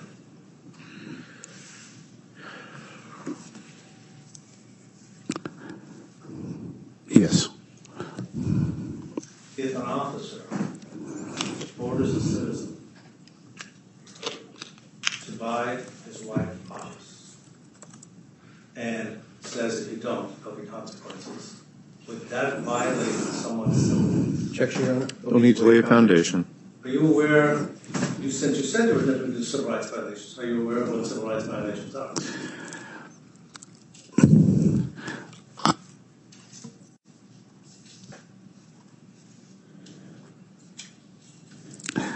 I understand the words. I'm not a professional lawyer, so I don't understand it at a level that you might.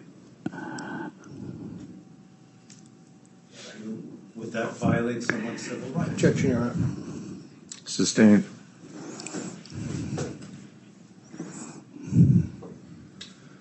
I would like to play a portion of his interview. Sure, why don't we take our break now then? Well, Is it queued up and ready to go? yeah.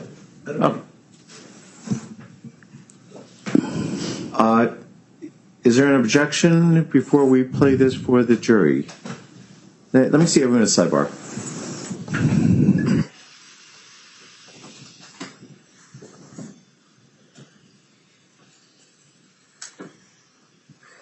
Okay.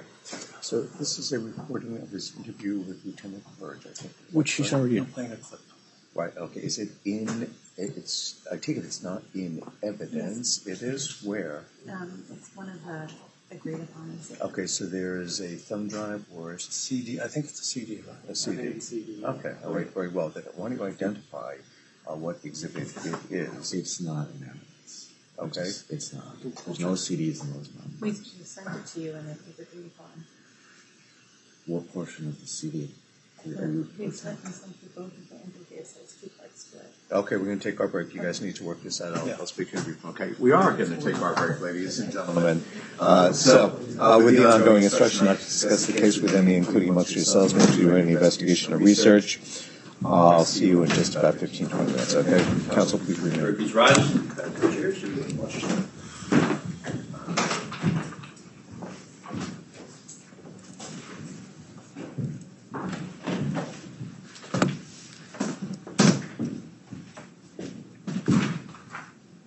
Okay, you can step down. Let's talk about this CD.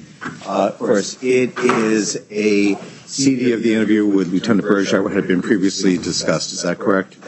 Oh, sorry.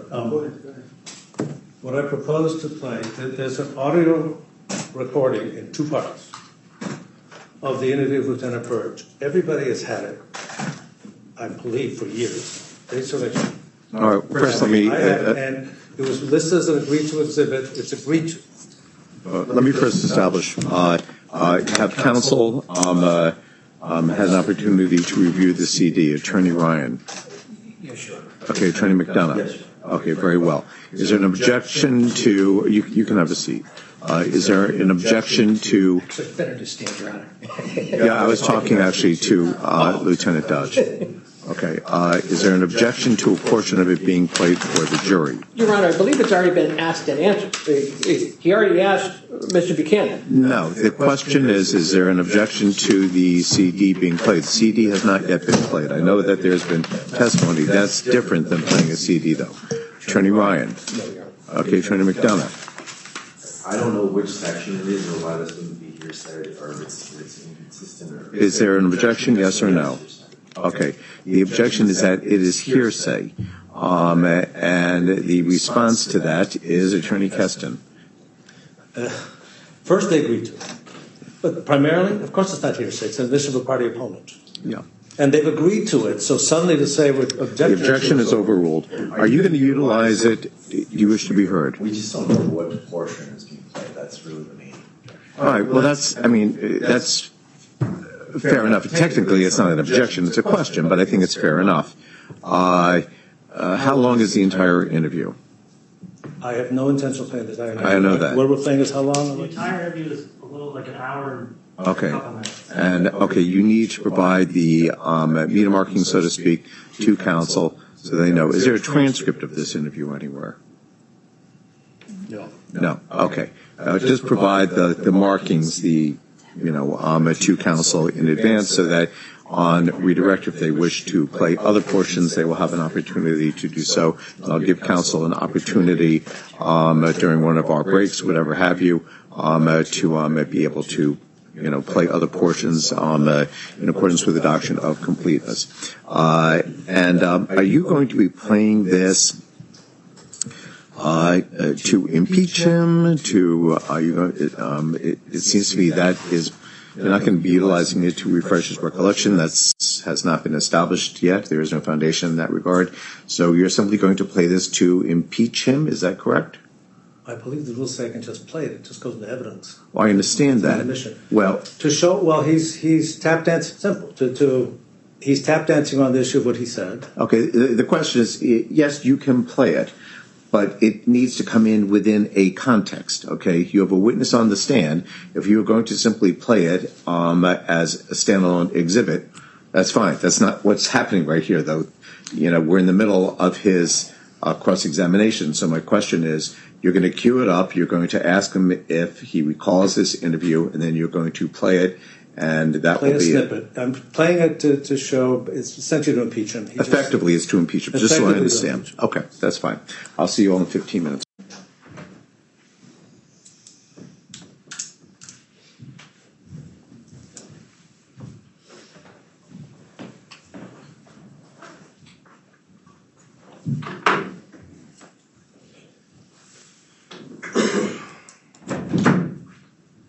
All right, welcome back, everybody.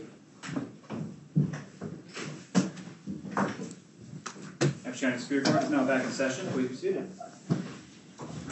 Ladies and gentlemen, has anything come to your attention since I last saw you here in court which has affected your ability to remain fair, to remain impartial? Hearing and seeing no affirmative responses, let's return now. Mr. Buchanan, you may come forward. Attorney Keston.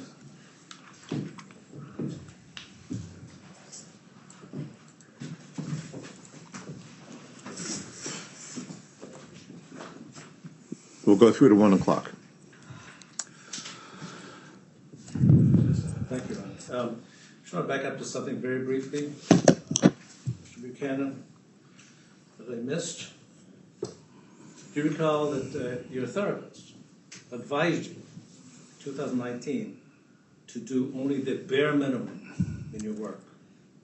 I don't recall that, no. Don't remember? Do you remember that? I don't recall that, no. It's the one January 24, 2019 note.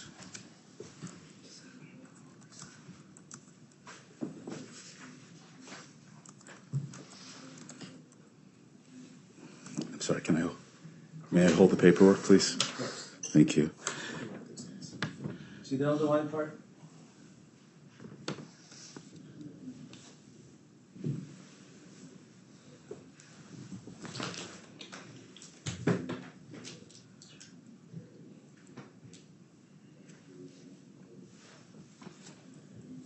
So the underlined parts, you agree, he was advised to do, quote, the bare minimum, close quote.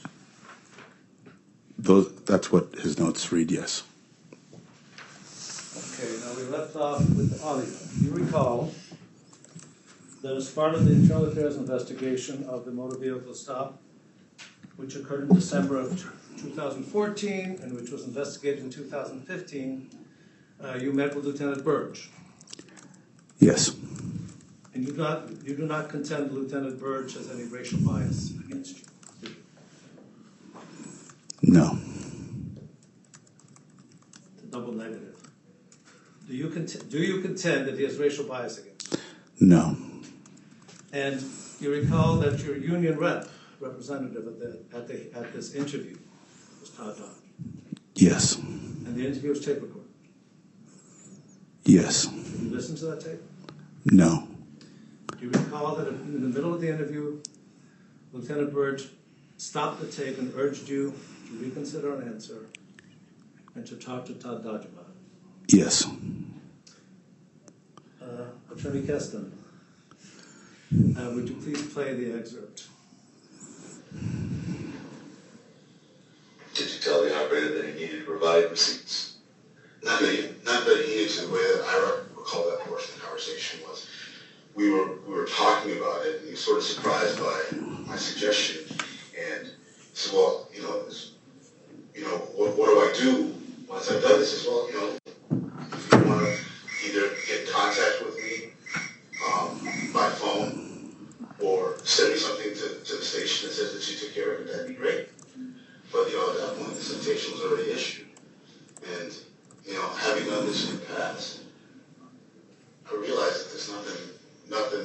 so that what I'm gonna do at this point, okay, I'm gonna do something that I don't normally. I'm gonna stop this. I'm gonna ask you to go talk to your union rep, and I want you to think about the questions that you're giving me, because I want you to understand I've done a lot of investigation relative to this, and I've talked to a lot of people, so I want to make sure you're clear on the facts from your side, so I need you to take a second and think about this, about what you're saying, okay? Because the truthfulness is the most important part about this whole thing, and I don't want you to forget something. So I want to give you an opportunity to think, to take a second and think about the transaction, and then come back and we'll finish it. That way we can make sure that you've had an ample opportunity to think about it, because I don't know if you're aware of the whole thing. Does that sound reasonable to you? Yes. I mean, I can continue on if you want, but I was going to give you the opportunity to think about it. Stay good. Okay, let me stop the recording. Okay, started the recorder again. President still Lieutenant Joseph Burge, Sergeant Buchanan, and Sergeant Todd Dodge. Okay.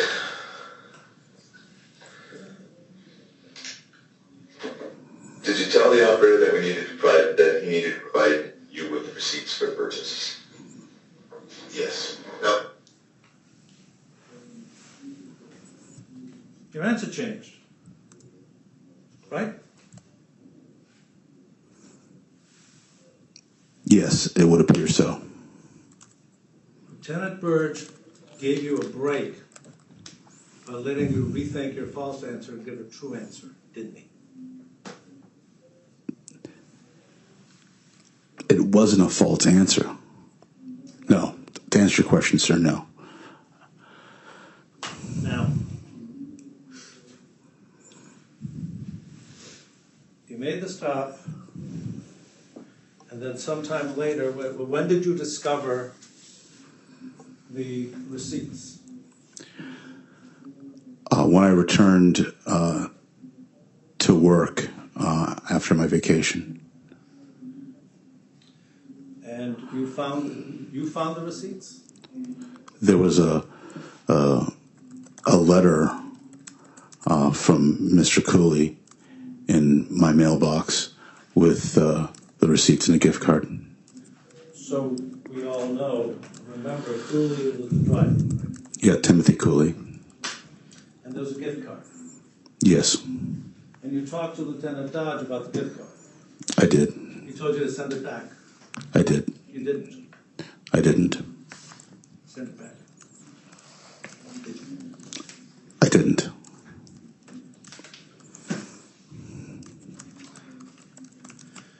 Your and Mr. Ryan's theory in this case is that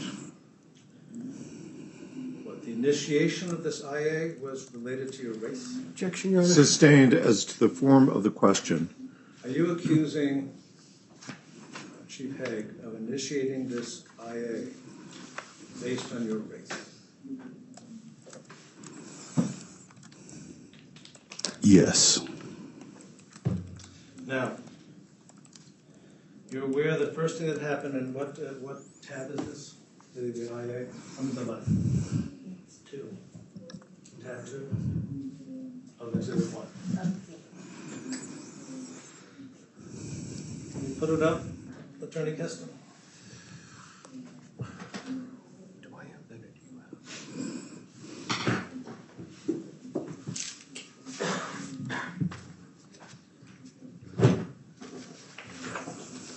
You've seen this letter. You're going to have to put a hard copy in front of him, please. If someone can please give him a binder. The binder's right here. Can we just take it out? The binder's there. This is, if I start losing mine. We'll use, no, the entire binder, please.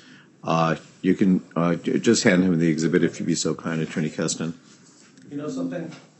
Just hand what? The binder? The whole binder, yeah. Yeah, I'll speed it up. that's quite all right.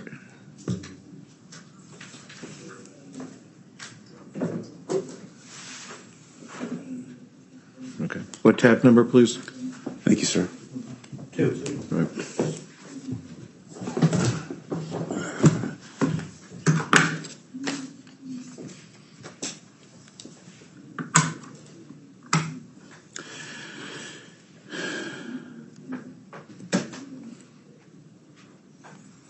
What's the question, please? You've seen this letter before, Yes. and you're aware that the rules and regulations of the Greenfield Police Department mandate that any officer who hears of something that might be a problem of an employee is obligated to report it up the chain of command. Yes. And in this letter, Sergeant McCarthy mentions an officer who we now know to be who?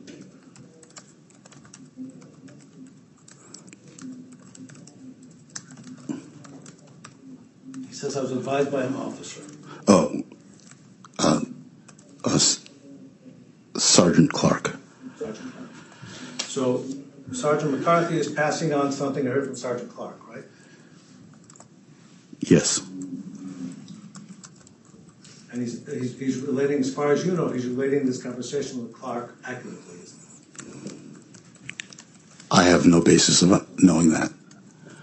Do you have any basis to think he's said anything that isn't true about what Clark told you? I wasn't present for the conversation, so I couldn't possibly begin to comment. So you have no basis to suggest that Sergeant McCarthy lied in this letter about his conversation with Sergeant Clark? The truth, I have no way of knowing because I wasn't part of the conversation, sir. I understand. I just want to make sure that you don't have any information that it was false. Right?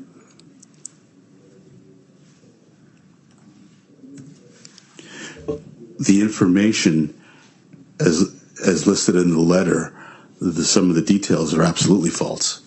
But to characterize that as Sergeant McCarthy lying isn't the case.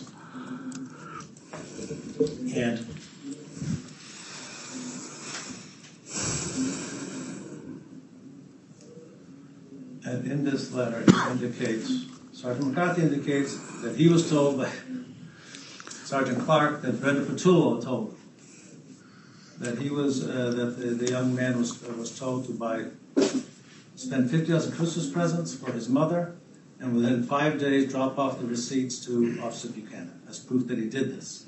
And if he did not do this, Officer Buchanan knows where he lives.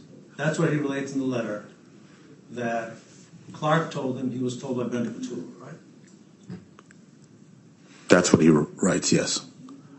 And a number of the kids in the car ultimately told Lieutenant Burge that that's exactly what happened. That's correct. And Sergeant McCarthy does not recommend an IA, does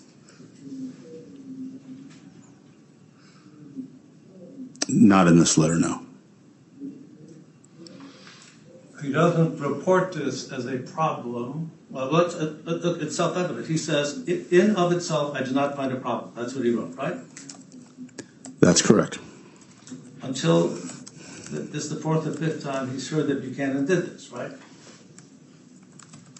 That's what he says. That's what he writes. And you had, in fact, done this 4 or 5 times before. That's correct.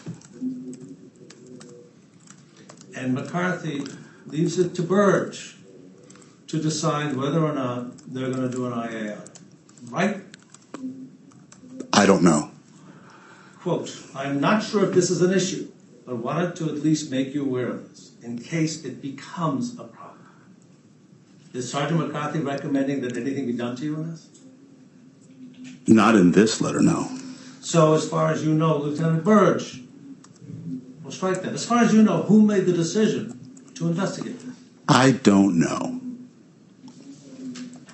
Who had the power to investigate this decision? Isn't it true that the only people that can initiate an IA are Burge, Williams, the deputy chief, or Chief Hay? I don't know. You don't know? Apparently, you've informed me of all these IAs from Ting that were initiated by Ting, so I'm not sure that standard line is in alignment with what you're telling me now. So I don't know. As of 2014, you had a new chief. Let's back up. So you have no idea who made the decision to initiate the IA on this incident. The IA reports that it was Sergeant McCarthy. You only get that because somebody reported him as a complainant? The IA reports it as Sergeant McCarthy. I understand. Who made the decision to fill in the form with him as a complainant? I don't know. You have no idea. I only have the document that says that Sergeant McCarthy was the complainant. Well, Brenda Petula didn't complain, right? That's clear, yes. Yeah. And McCarthy in this letter didn't complain, right? Not in the letter, no. And you have no evidence whether McCarthy had anything else to do with it, do you? No. So, Lieutenant Burge, who you like, right? Yes. Is a fair-minded, unbiased man as far as you know. Yes.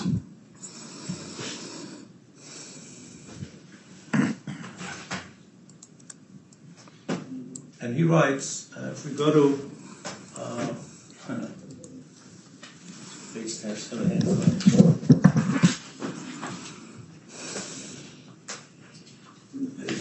117. This is of the IA. Tab 3.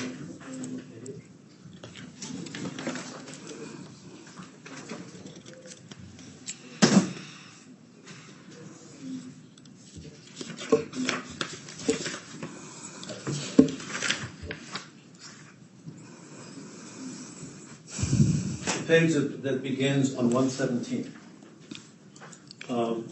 Lieutenant Burgess. I'm sorry, what tab am I on? 3. Tab 3. Page 4. Page 4, okay. Well, fourth page. Okay. Fourth page is numbered 1. It says 117. This one on 117? Okay. Yes.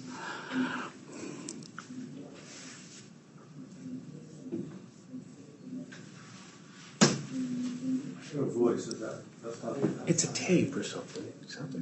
Yeah. So perhaps if we could just have the door to the lobby shut, that would. I just want to make sure it wasn't my fault. No, no.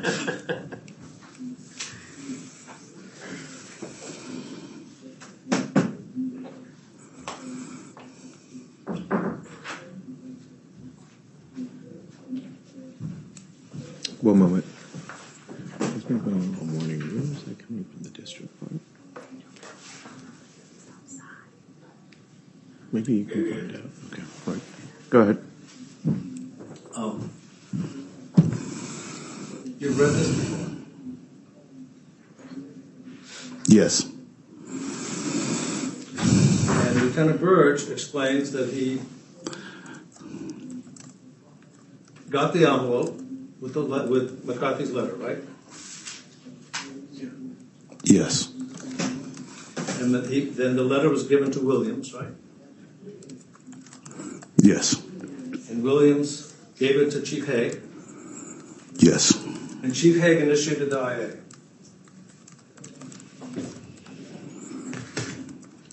Right? It would appear so, yes. McCarthy had nothing to do with nothing to do with it other than that initial letter, which didn't recommend anything, right? He was the complainant for Mr. this Buchanan, incident.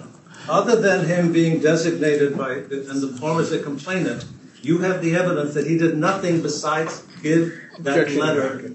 Objection, Your Honor. Sustained.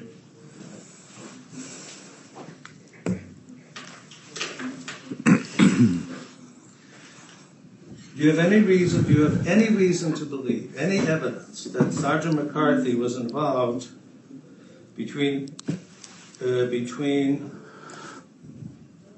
20, 2015, when Burge gave the letter to Williams, and Haig assigned to investigate the incident, that McCarthy had any role in making the decision to open an IA? Yes. Any evidence whatsoever? Yes. What's your evidence? That Sergeant McCarthy doesn't have a problem with this in the letter that he writes, yet is listed as the complainant. In that first paragraph, it reads, that there was a complaint. I'm sorry.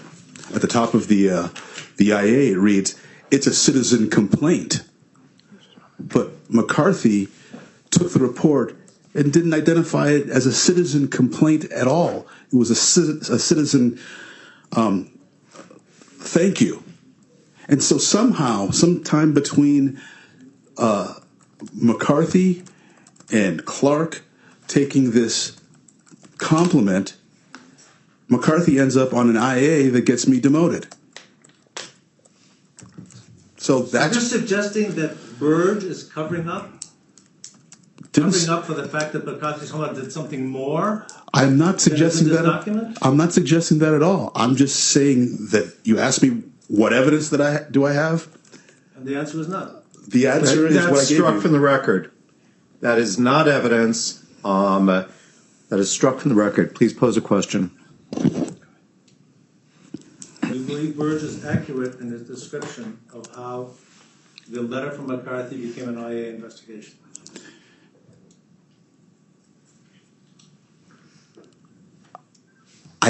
I have no basis of knowing what happened when I wasn't present, so I can't answer that question. I don't know. Evidence that Burge is not being accurate.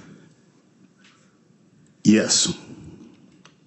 Did you ask your lawyer? Did you guys ever take Burge's deposition? No, not that I'm aware of. Did you take Haig's deposition? Did you have your lawyer works for you, right? That's struck from the record. Argumentative. Isn't it true that your lawyer, you have retained a lawyer to represent you? Yeah, objection, Your Honor. That objection is overruled. Counsel, let's move forward.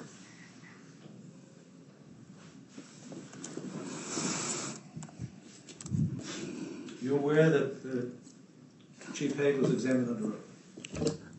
Yes.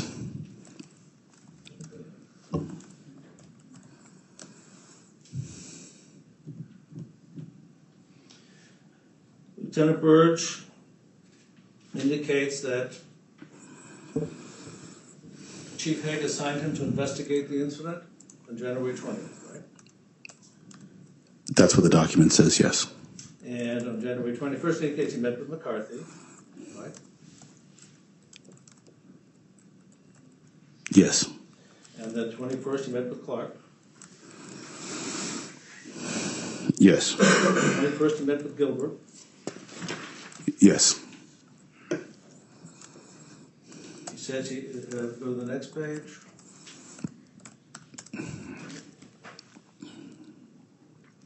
He reviewed the IMC documented citations. Yep. Yes, sir. What is IMC? It's our internal computer system for keeping track of, all our police-related activities. And he interviewed the trainee that was with you, Officer Capella. Yes. He interviewed Brenda Petullo. Yes. He interviewed Corey Green. Yes. He met with then Sergeant Dodge. Yes. He met with the operator, Yes. Timothy Cooley. He met with Jeremiah McLennan, a passenger. Yes. McLennan told him that he should thank his mother, told Timothy that he needed to get flowers for $50 worth of stuff for his mom and bring him the receipt in an envelope and drop it off at the police station, or he would find him and give him the citation. That's what he said, right? That's what it's reported, what's written here, yes. He met with other folks, right? Yes. He met with Brooke Gunslaus, right? 123, 2015. Yes. And Gunslaus said that Timothy had to buy $50 worth of flowers for his mother and bring him the receipts in an envelope to the station, or he would find him and give him a citation. Right. That's what's written here, yes.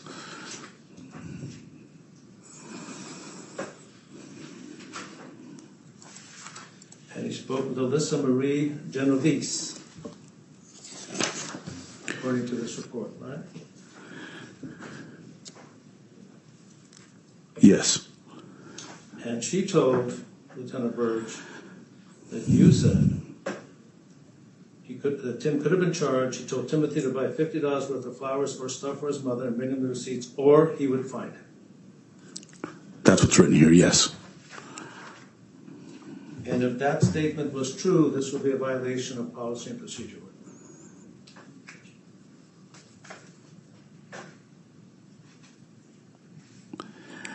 I'm sorry, what's the question? If that behavior was true, if an officer, a Greenfield police officer, ordered someone to buy his mother flowers and said that he would fine him or take adverse law enforcement action against him if he didn't, that would be a violation of procedure. Objection, Your Honor. Sustain, you'll need to lay a foundation. Are you aware of any policies and procedures of the Greenfield Police Department or that you learned in your training as a police officer? Yes. Would that be a violation of police procedures? Ordering someone to do something under penalty of giving them a fine? Objection, Your Honor. Sidebar.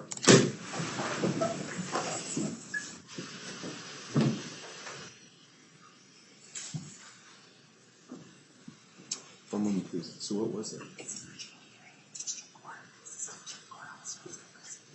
Okay, great. Thank you very much. I appreciate it. Okay. What's the objection? Your Honor, he hasn't identified what rule that he's supposedly in violation of until the rule book is about that thick. Right? Your response? You can say, I don't know where. No, I'm satisfied. He's laid a foundation. Objection's overruled. Objection overruled. Ladies and gentlemen, we've asked them to turn down the hearing that was going on in the district court. If there's any noise that's interfering with your ability to hear, just raise your hand and let me know. Okay, we'll take care of it. Please repeat your question.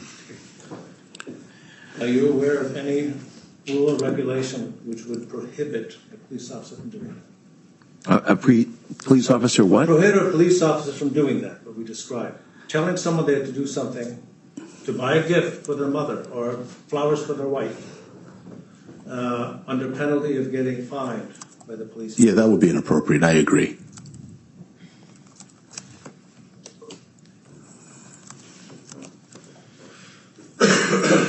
And Lieutenant Burge made findings as to whether or not you had violated certain rules, right?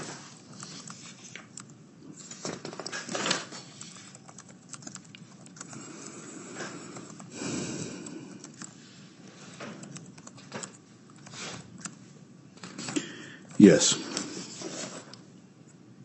Attorney Custon, could we go down to the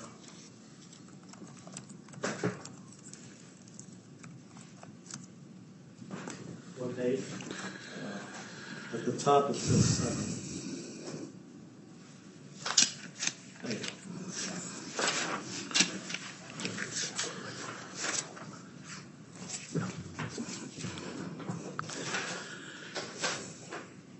Lieutenant Burge made a finding based on his investigation that you violated Rule 4.15 by demanding that Cooley purchase pictures of gifts for his mother under the threat of the issuance of a citation for failure to comply.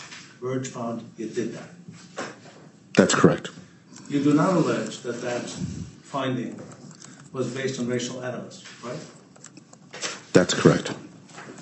You find that finding to be appropriate based on the investigation? No. Are you saying that that finding, that Burge made that finding because of his racial animus towards you? Again, no. Then we have the gift card, and Burge found that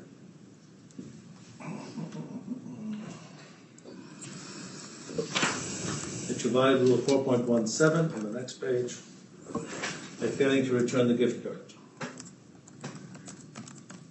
Right? Correct. and Lieutenant Burge found that you were guilty of conduct unbecoming an officer, right? Correct. Because in part you violated the juvenile's right to due process, right? That's what he writes, yes. And he found those and passed a recommendation up to Chief Hay for determination of discipline, right? That's my understanding, yes. And Chief Hay has the discretion to discipline. That's correct. And the process, you were aware at the time that the union contract governed the process of discipline, right?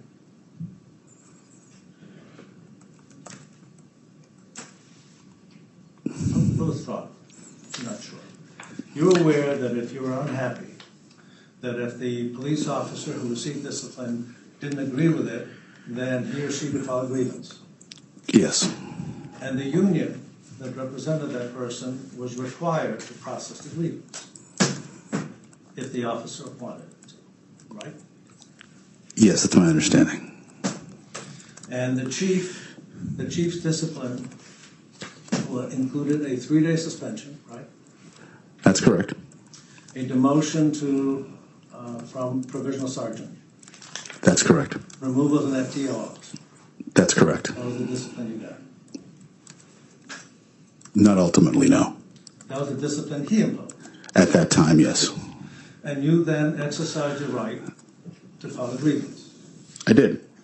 And there was some dispute among, there were 2 unions active in Greenfield for Greenfield police officers, one for the officers, one for superior officers, right? Yes. At the time of the grievance, you were a superior officer. That's correct. At the time of the incident, you were a patrolman. That's correct. So there was some question as to which union would have to process this if you wanted, right? Yes, there was. And ultimately, it was given to the superior officers union. I wouldn't characterize it that way, but Ultimately, they processed. the supervisors union did represent me. And at that particular period in time, Todd Dodge was the president. Yes. And as the president, he helped prosecute the grievance. He did, yes. And step 1 was to appeal to the mayor of the city of Springfield. Not Springfield. Oh. Well, they could. The mayor of the city of Greenfield. That's correct. At the time was Mayor Martin. That's correct. Now, you and Mayor Martin didn't get along, did you? That's not correct.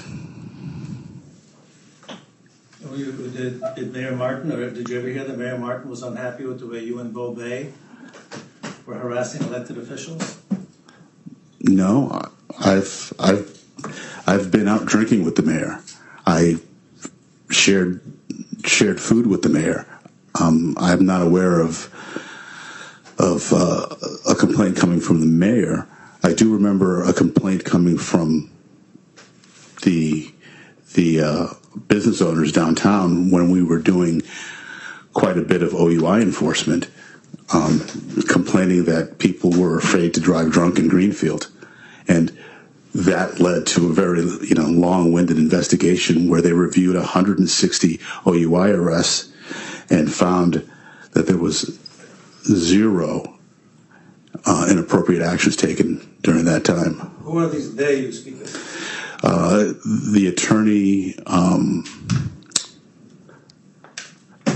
The attorney's name that did the investigation escapes me now, but it was under the tenure of Chief Gilbo. Now, getting back to this, so you and the mayor were cool.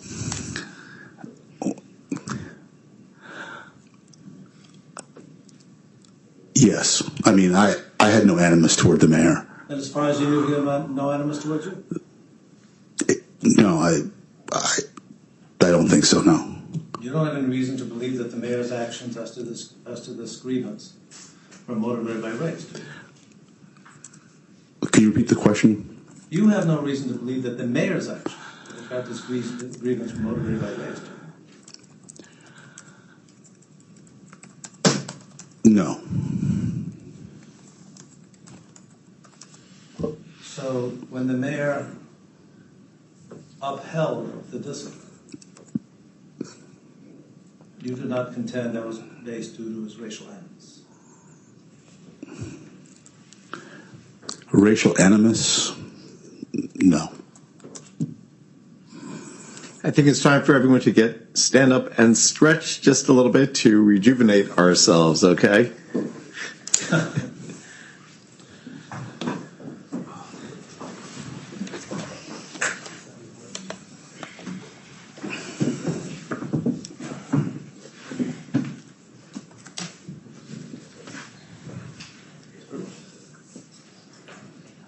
It's noon, we'll go to 1, and then I'll see you next on Tuesday.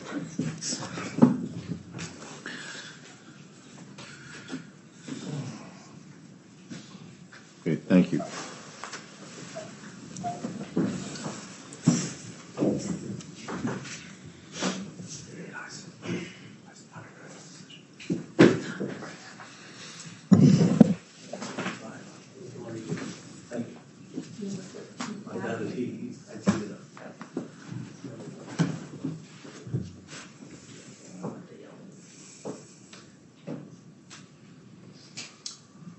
So, Mr. Buchanan, the mayor of Greenfield denied your grievance and indicated that he believed that the punishment was appropriate. Actually, I take that back. He upheld the punishment, but he indicated that he thought it should be more punishment, right? That's correct. And then the union and you exercised your right to go to arbitration. That's correct. And there was a arbitration hearing, right? It was a hearing. That's correct. Where was it held? Town hall. And it was presided over by Gary Altman. I believe that's the arbitrator's name, yes. And Mr. Altman issued a decision. That's correct. And he reviewed the punishments, which were 3-day suspension, removal from provisional sergeant, and removal as the FTO, right? That's correct. He reviewed each one in turn, right? That's correct. Mr. Altman determined that your actions, your misdeeds, while they did violate the rules, didn't warrant a 3-day suspension. Right? That's what he wrote, yes. And he found that you did violate the rules, but reduced a 3-day suspension to a letter of reprimand. I wouldn't. Your Honor. Sustained. I don't know that that's a complete characterization of the arbitral decision. Sorry, a letter of warning? What did he reduce the suspension to?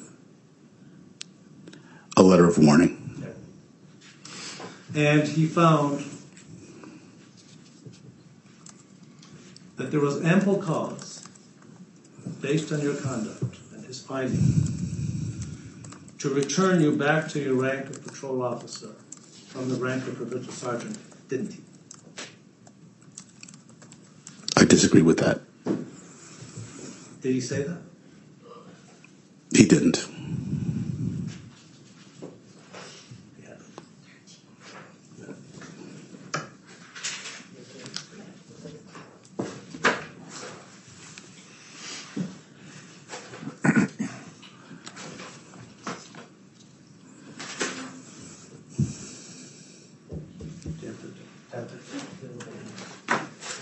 Page 60.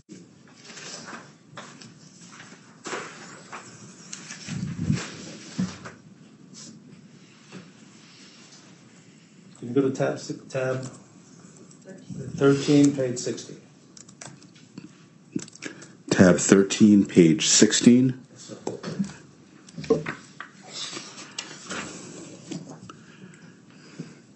I'm there.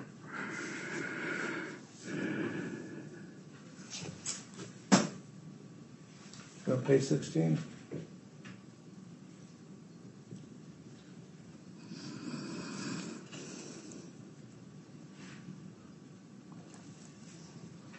see the first paragraph?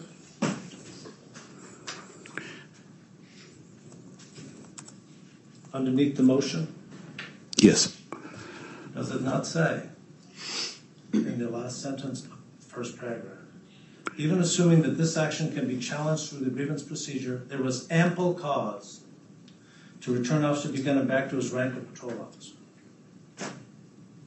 Did he write that, Did who write that? Mr. Hall? I assume he did, yes. Let's go to the last paragraph.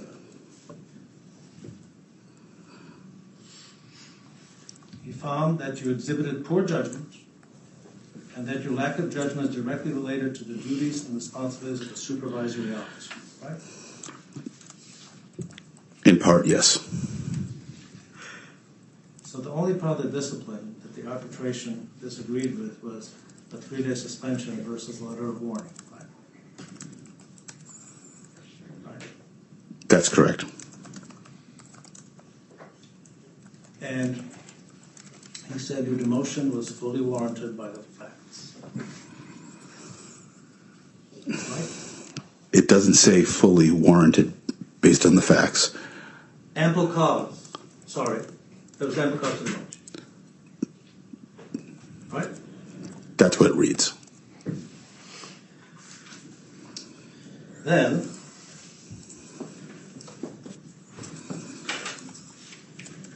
at this point in 2015, the city of Greenfield was a civil. The police department of the city of Greenfield was a civil service controlled police department, right?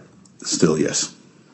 And you're aware, aren't you, are you aware that the only way to remove the city or a department of civil service is for a vote of the city council? I was vaguely aware of that, yes, sir. You're aware, are you not, that in 2014 when Chief Haig took over, there were a lot of provisionals and the department was having trouble getting adequate lists from civil service so that they could fill positions, right? Yes, sir. Because a lot of people were failing the civil service test, right? For promotional, yes. For promotion. For promotion, but not for new hires. For promotion. And so with the rule is 2+1. You're filling one position strictly through civil service. Then you have to have 3 candidates pass for the so-called list to be certified, right? That's correct. And then the appointing authority in Springfield, the mayor, can pick one of those 3.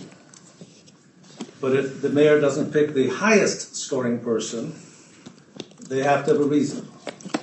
It's called a bypass, right? Yes, sir. But if there's less than 3, then civil service will not. Excuse me.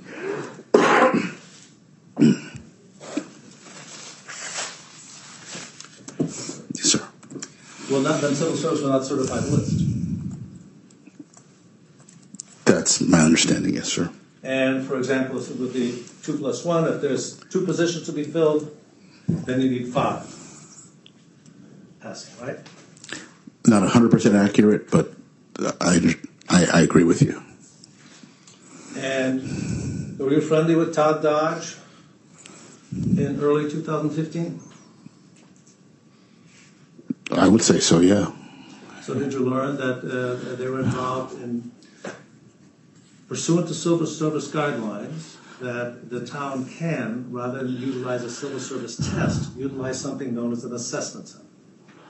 I became aware of that, yes.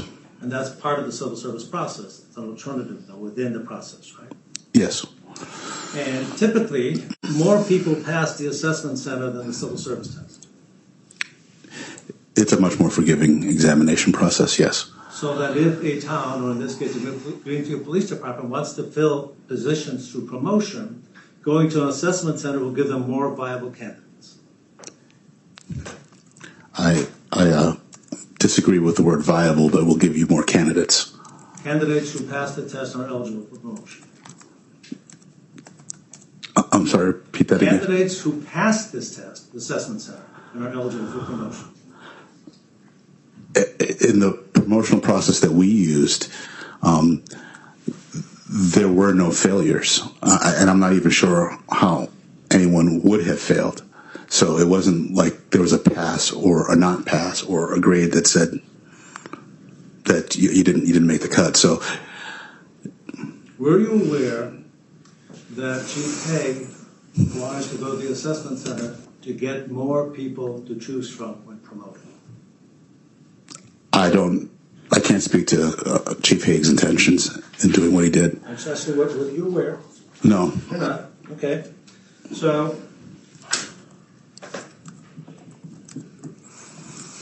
in July of 15, there was an assessment center procedure held in Greenfield. Right? Yes, sir. It was run by a company called BatchQuest. Yes, sir. Do you remember any of the individuals involved in BatchQuest? Did Robert Pomeroy participate? I don't remember the participants by name. And as a result of BatchQuest's work, they produced an eligible list for the position of sergeant. Did they not? Yes. What tab? Tab 14.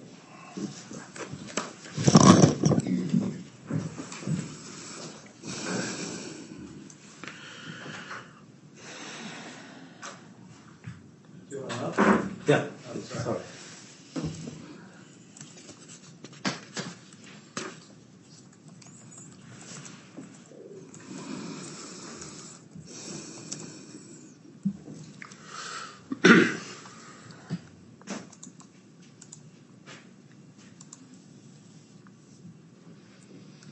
Seen this document before? Yes, The sir. eligible list dated on a document dated August 4, 2015, Yes, sir. signed by Robert J. Pomeroy. Right? Yes, sir. You're aware he's the former Plymouth police chief? I was not aware of that.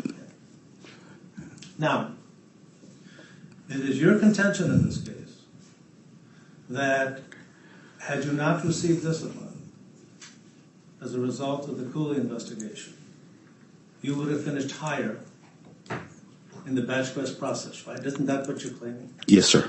Well, that's not true at all. I disagree with you. Okay. Next page.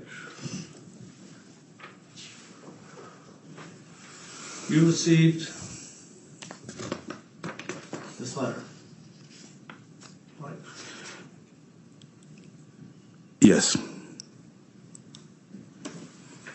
And it says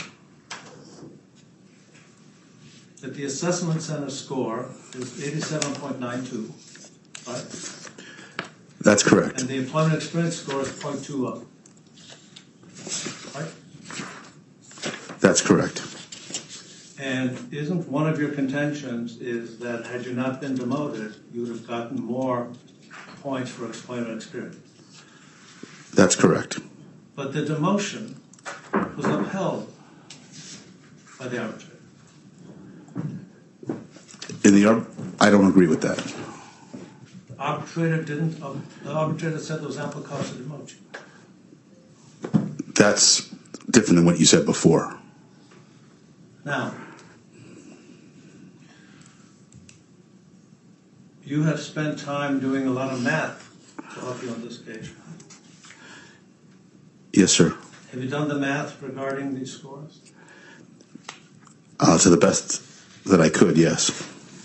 What do you believe happens in the final score of the assessment center? Do you think they add the employment experience to the assessment center score? I asked for clarification for that and was given none. So I don't know. Yes. Deputy Chief Williams. In fact, he said they wouldn't be releasing the raw scores of the written exams, and that they were just going to give you that packeted score. And you've had a lawsuit pending for how many years? Years, right? Yeah. And a lawsuit in which people who conduct discovery, they can subpoena records, they can take depositions. Did you ever make any effort to subpoena BatchQuest to get the information you want? Me personally, no. For me, this was water under the bridge. So You see it? Well, this is a lot of water. This is big water. So That's struck from the record. Please pose a question. you see where it says up top, examination weights 90% assessment center and 10% employment experience? yes, I do. Are you aware that what they do is they take 10% of that 0.2, and that's what's added to the list? Objection to. Overruled. You can answer yes or no. I'll repeat the question, sir.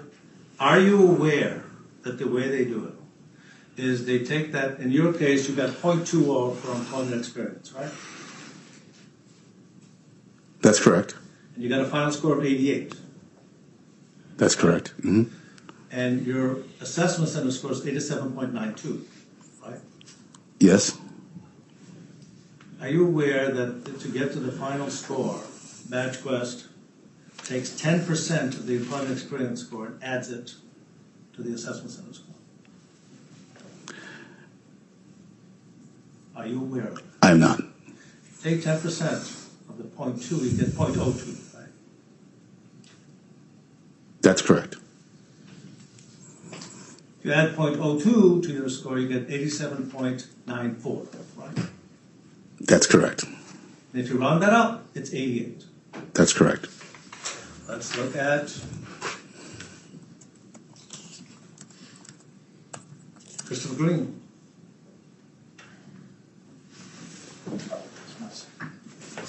$79.96, right? That's correct. And if it's 0.1 as opposed to 1.0, gets it to about 0.01 actually. He still ends up, if you round up or round down, with an 80, right? We're busy. We'll move on, you don't have to answer. We're busy. Yes, sir. Easiest one That's that. is if you go to James Road, 2 pages down.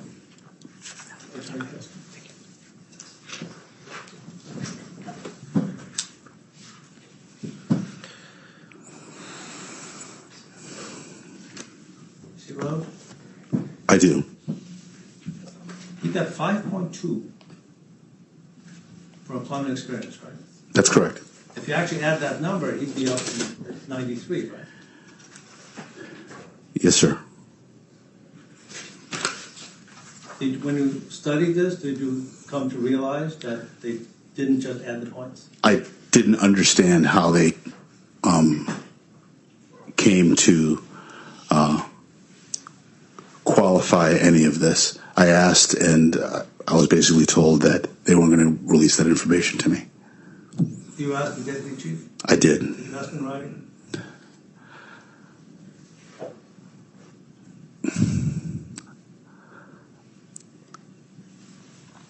I believe I sent an email, but I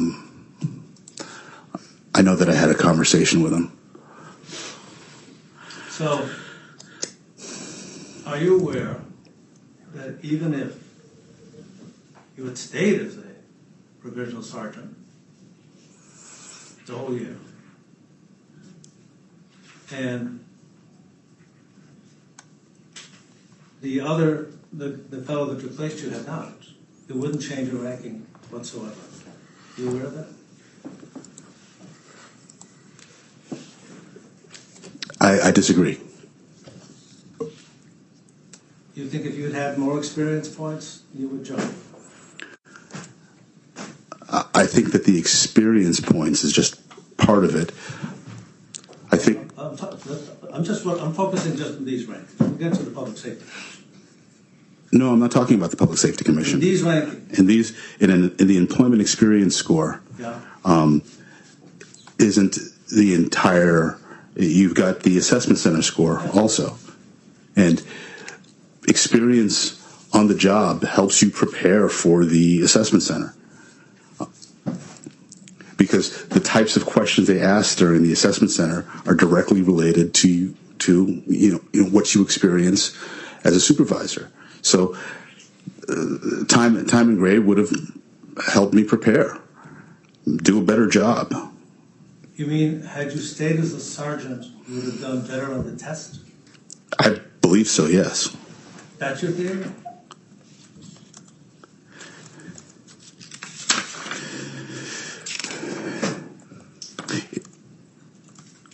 One moment.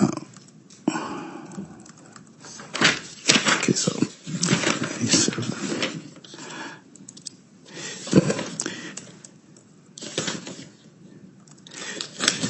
because again, if you look at the top scorers, they were all previously provisional for some period of time, and then if you look at Officer Green gets an assessment score of 80, and Officer Kratz gets an assessment score of 73. So that's why I disagree with the sort of narrow. This is your hypothesis, is had you stayed as a provisional sergeant, you would have done better on the test? Yes.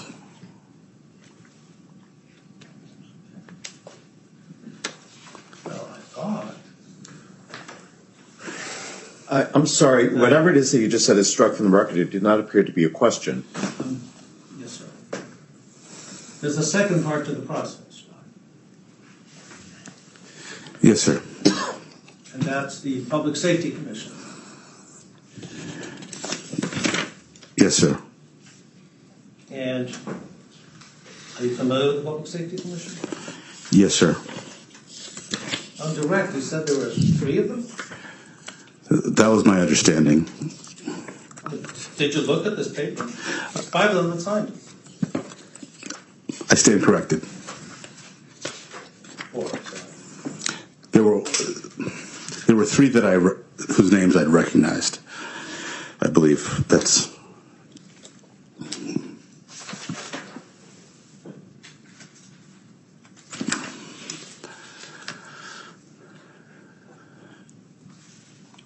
One of the hypotheses you have posed in the past in this lawsuit is that they would have given you higher scores had you not had the discipline in your file. That's correct. That's a complete speculation. But it is, but it's my speculation. Oh, I'm with you. Yeah. You can either agree with it or disagree with it. But Yeah, but it's in a court of law. Mr. Buchanan, do you have any evidence to stand up in a court of law? Please, the objection sustained, please rephrase your question. Do you have any evidence that any actual evidence other than your feeling that you would have gotten a higher score from the Public Safety Commission? my experience is that when evaluating candidates, if you know one of them's under investigation or has been demoted previously, how can that not affect your view of that candidate? Especially since in this particular situation, there wasn't a resolution of the initial charge. Now, if you know someone suffered a 3-day suspension, how does that not affect your evaluation of that candidate for promotion? If later on you find out, oh, that suspension was overturned and reduced to a letter of reprimand, it changes the dynamics, in my humble opinion. You've never talked to any of these commissioners? I'm sorry? You've never talked to any of these commissioners about how they did it? That would be inappropriate, no. There's been no depositions taken to the commissioners to ascertain how they did it by your legal team, by your lawyer, Mr. Ryan, right? Not that I'm aware of, no.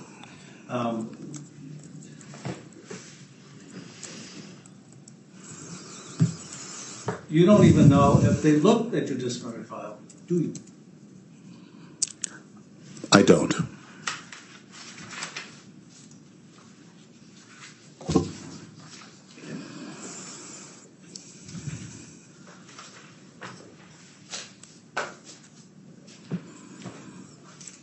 Have you heard of sidebar? Sure.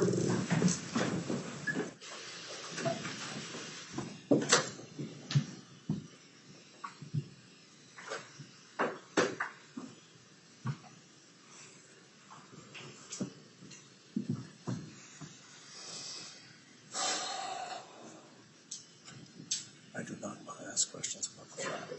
About what? I do not want to ask questions about the flag. The court has put me in this position. I suggest to you now, based on the evidence you've heard of McCarthy's involvement in the IA, which there's no evidence of anything that's in that letter, that you strike the flag. So I don't have to get into it because this is going to just, I don't want to. It's poisonous. It has no relevance now. Now that you've heard the evidence, it is clear. He didn't do anything except send that letter.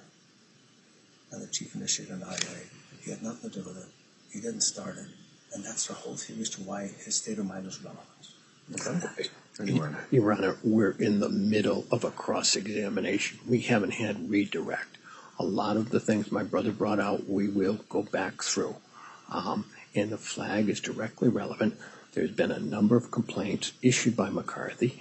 McCarthy was acting, and we will get into some of those IAs my brother brought out.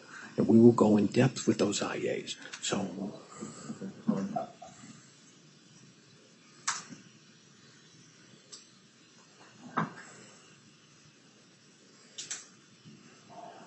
One moment.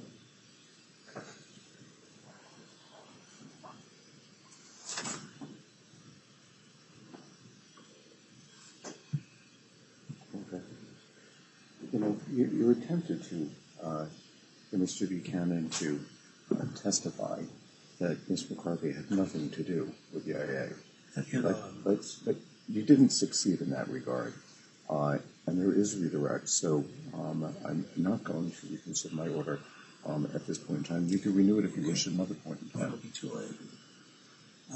Because then I'm going to get into it. It's going to poison the case, and it's going to require a retrial if you allow us to go. Your Honor, if you exclude the evidence, it's going to require, you're going to, I'm not going to exclude at this point in time. I mean, but the threat that's always offered.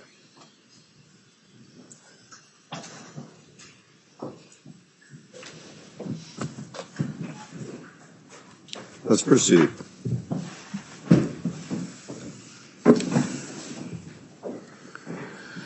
You and Dan McCarthy didn't like each other for years, right? That's correct. There were other people that didn't like you in the department, right? That you were aware of. Yes. There were people that classified you as an asshole, right? In life. Yes. There were people of color that complained about you. Yes. So you agree with me that people could not care for you, regardless of your ethnic background, right? Yes. And you had told people that McCarthy and others were racists years before this incident, right? Yes. Well, others, yes. Had you ever told people McCarthy was a racist before this incident?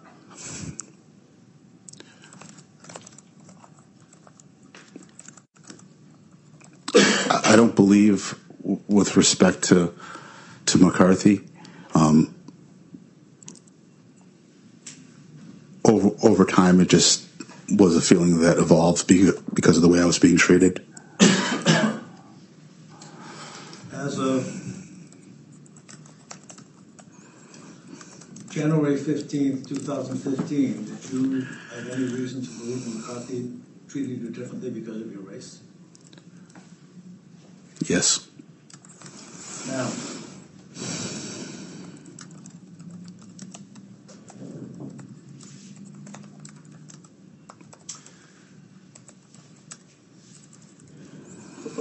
You grew up in Boston, essentially, right? Roxbury section of Boston, yes. Did you go through busing? I did. You went through the medical program. That's correct. Was the issue of racism, tell me something, when did you graduate high school? 1985. The issue of racism in Boston was a hot topic issue back then. Then, and probably still now, yes. Was a really hot issue then. Were you cognizant of the whole busing controversy in the 70s? I grew to become aware of that, yes. And there was a lot of hard feelings in Boston, both ways, right?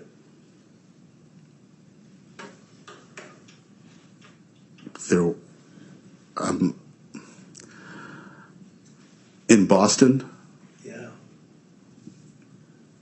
yeah, that would be accurate. And in 2015, let's try that. Let's back up.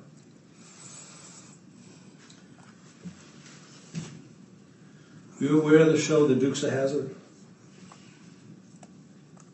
Yes. Did you ever watch it? Yes. Did you enjoy it? Not particularly, no. But you watched it. I have watched it, yes. It's a very popular show in its time, right? It was. Very popular around the country. It was, yes. One of the top-rated shows. I couldn't speak to that. And that show featured a car with a Confederate flag on it. That's correct. And it was a part of popular culture. The car or the flag? The car with the Confederate, that's a Confederate battle flag that's on it, right? Yes. You know it's not the actual flag of the Confederacy. That's correct. But that flag became to symbolize the Confederacy to a lot of people. That's correct. And to some people it symbolized rebellion, fighting authority, right?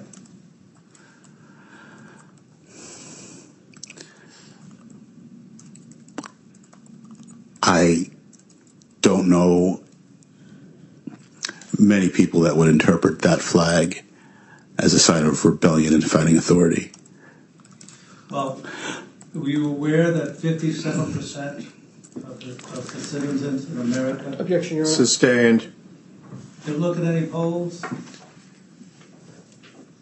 Mr. Buchanan, to see how the citizens of this country felt about that particular thing?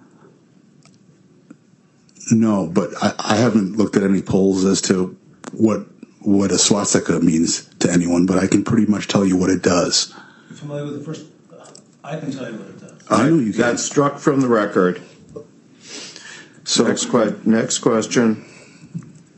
You ever seen any television shows in America which feature characters that fly a swastika?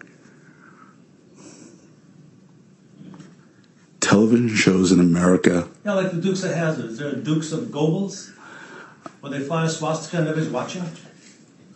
Objection, Your Honor. Overruled. You can answer if you can. I have watched, documentaries that have had swastikas in it, and they were appropriately represented. With respect to the Dukes of Hazzards, even the company that manufactured the toy, that 71, 72 Charger or 70 Charger, removed that flag from the car. When? Don't know. When? I don't know.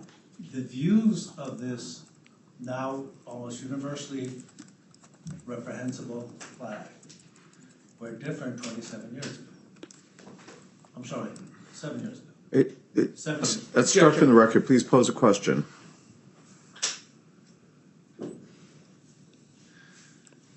You learned sometime in the summer of 2015 that there was a freestanding garage not attached to a house or a residence, which was partially owned by Sergeant McCarthy in which on the back wall was a Confederate flag, right? I learned that in a piece of property that Sergeant McCarthy owned, there was a Confederate flag in full view of the public. Where was it? In the building.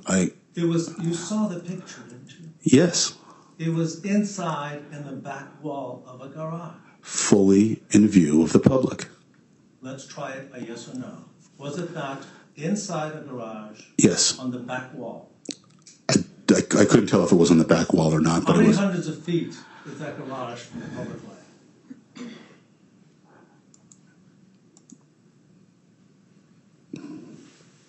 Maybe 50, 75 feet. And when the door is closed, no one can see it. Correct? I don't know, because I don't know what the doors there look like, because they were open. You've never seen the garage? I've seen the garage. I've seen photographs of the flag in the garage. Have you seen, no, the photographs were in the newspaper. Right, that's where I saw Have you it. seen the garage itself? Have you driven by? I have seen the garage, yes. When you saw the garage, the doors were closed, weren't they? I don't remember. You know it's got garage doors, don't you? I don't remember seeing the garage to the point where I would remember what the doors look like. So I can't answer that question accurately. You've never seen the flag, have you? Not in person, no. You only saw that picture in the paper. That's it. That's correct. You don't know whether that flag was removed from public view the day it appeared in the paper, do you? I don't. So, you never spoke to Sergeant McCarthy about it? No, I did not. You had a previous experience with Chief Gibo's nephew? Yes. A long time ago, Chief Gibo's nephew had a sticker with the Confederate flag on his truck, right? That's correct. And you talked to him, and he sold the truck. Yeah. He did something about it, because he heard it bothered. I don't know if Officer Gilbo did anything about it. To be clear, my position on the flag is. All right, please wait till there's a question. Yes, sir. Pose another question. Forgive me. You talked to Gilbo and told him that having a sticker of the Confederate flag on his truck bothered. I'm sorry? You told Gilbo's that him having a sticker of the Confederate flag on his truck at work bothered him. I told him Yes or no? no. And after you talked to him, he got rid of the truck, and it was no longer there. I don't know. Do you remember your deposition testimony? I remember I spoke to Officer Gilbo. Do you remember your deposition? Let him finish his answer. You spoke to Officer Gilbo and what? I spoke to Officer Gilbo about the flag as a point of just informing him of another position. You know, this is how it makes it look for how I feel about it, and ultimately left it up to him to do whatever he wanted to do with it.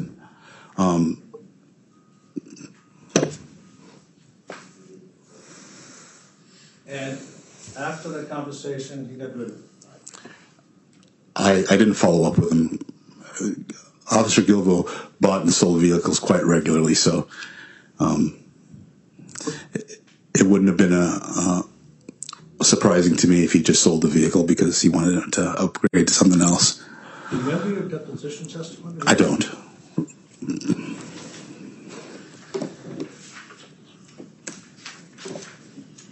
Do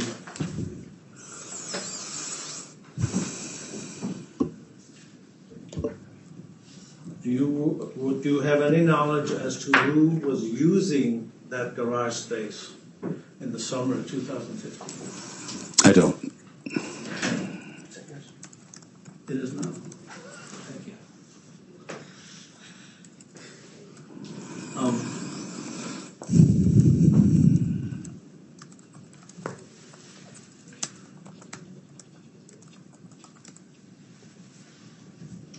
have no reason to believe a strike pattern. Just want to be clear. Are you aware that that flag was removed from public view or on about the same day as it appeared in the paper? I'm not aware of when the flag came down, no, sir. But you never saw it? Not in person, no. You never talked to McCarthy about it? I'm sorry, I cannot hear you. You never talked to McCarthy? I did not know. So,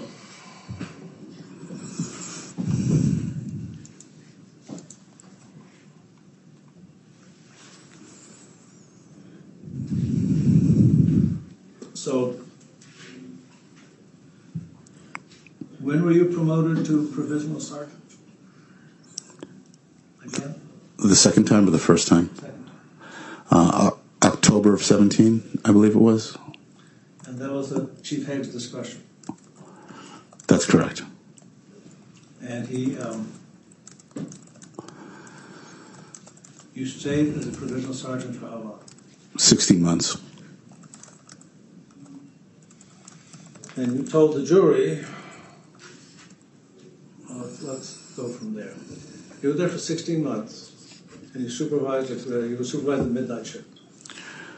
Midnight and 3 to 11. And when did you become aware that a group of police officers that you supervised had complained to the administration about your abuse of them?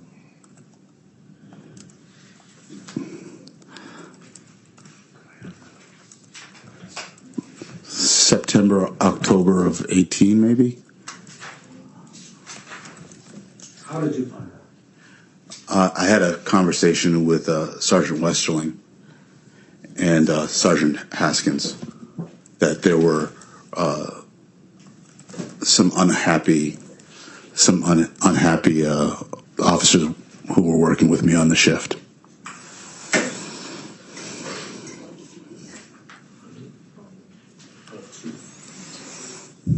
Tab 48 in volume. No, I think I have it, Michael.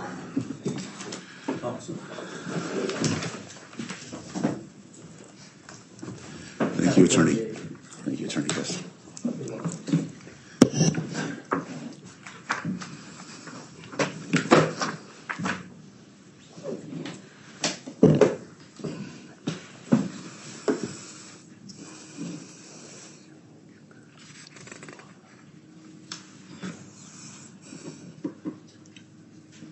Got it?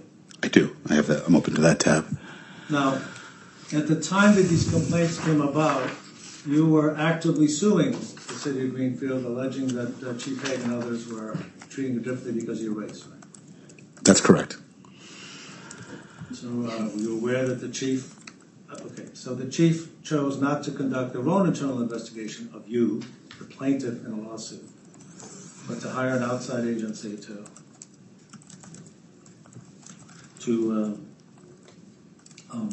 investigate the allegation. That's my understanding, yes. And you alleged in one of your filings, I won't go there.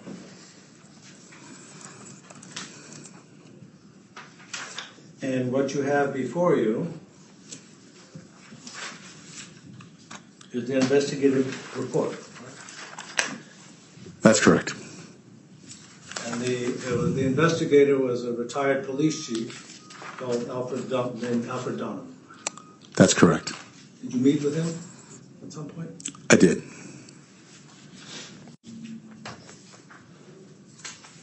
Go to page.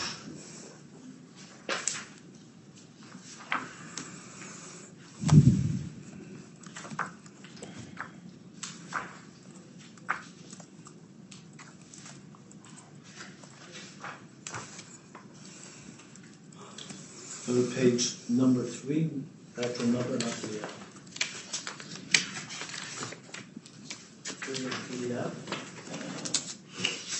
you know something about the number? No. Where it says background information?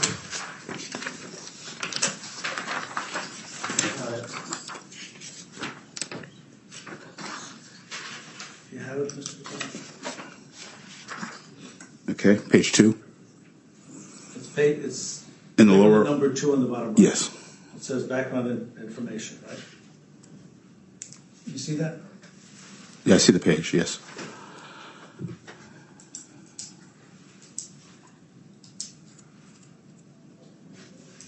And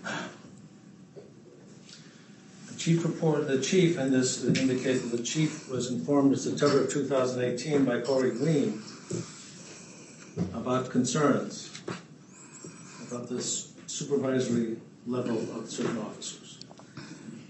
Do you know Officer Corey Green? I do. How long was he, when did he join the department? I'm not sure, maybe 5 or 6 years ago. As of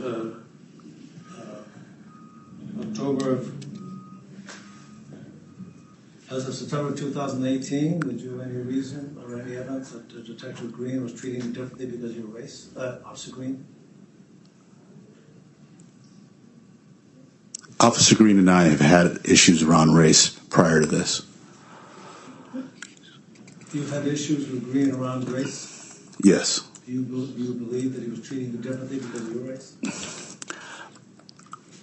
I wouldn't go as far as to say that, but I had previously called him out on, when I was his field training officer, on some statements that he made during a motor vehicle stop.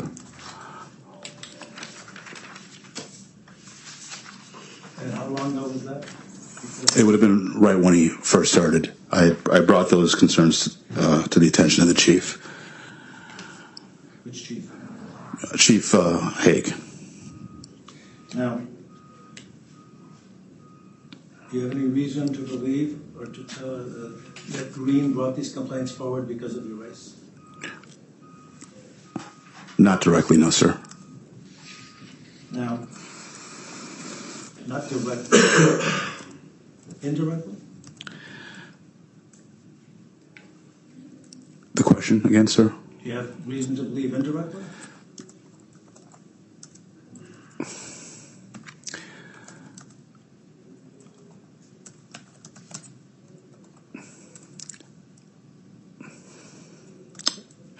No.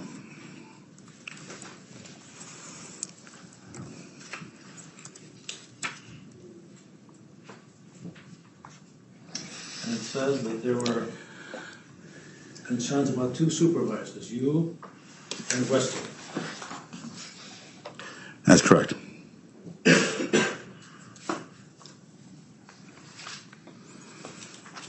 And you've seen the complaints of the 4 officers that complained about you. Yes, sir. And you are now aware that the department conducted an internal investigation of Weston about those complaints. Yes, sir. At one point in this lawsuit, you filed a paper in court indicating that there was no investigation of Weston. Objection, Your Honor. Sidebar.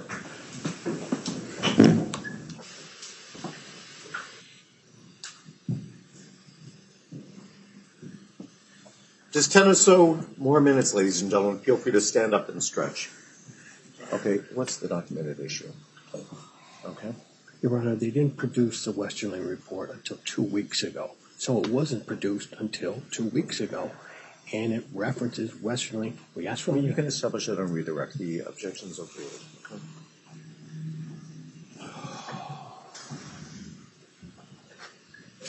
Objection overruled. Please repeat. Can I be heard further in sidebar? Yep.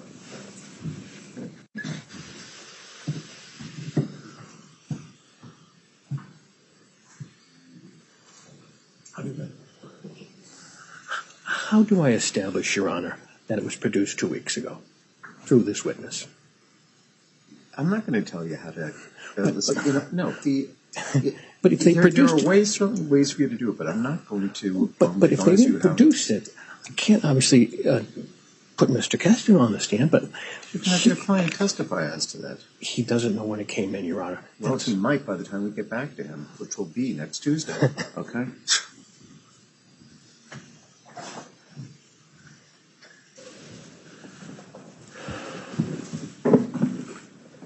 Please repeat your question.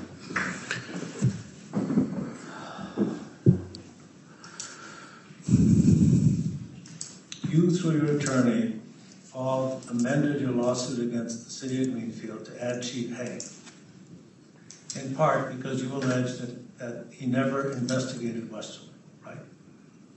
That's what you allege in your complaint. At that time, that was my understanding. That was not true. Objection, Your Honor. Sustained, that's struck from the record. Please pose a question. So, Officer Jeffrey, let's getting back to exhibit, what is it? What tab? 40 for Duncan? Yeah. Yeah. 40. Officer Jeffrey Soto was one of the people you supervised? That's correct. At the time when you were a sergeant, provisional sergeant? That's correct. And what did you perceive his ethnic background to be?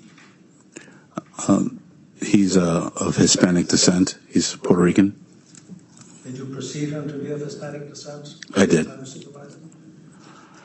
Officer Jordan Zukowski was one of the people you supervised? Yes. And what did you perceive his ethnic background to be? I believe Jordan is of Polish descent. So is he a minority like Bobe?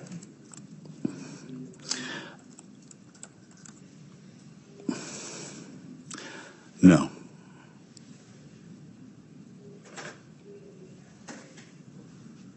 Because the Romanians are a minority, but the Poles are not?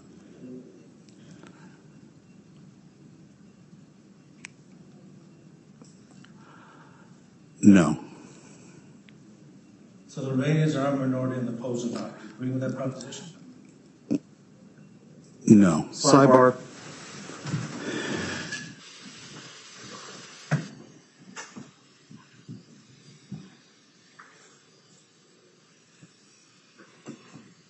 That's an inaccurate characterization of the prior testimony wherein he testified that he deemed Mr. Bopé to be a minority because of his thick accent. So I'm going to have you ask another question. I'll talk about the accent.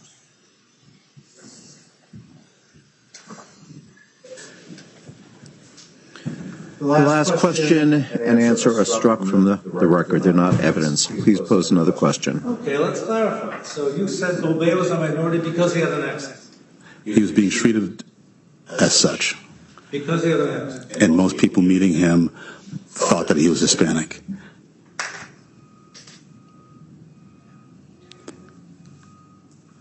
Did Zukowski have an accent? No. Zukowski didn't. An accent? Zukowski didn't have an accent. That is struck from the record.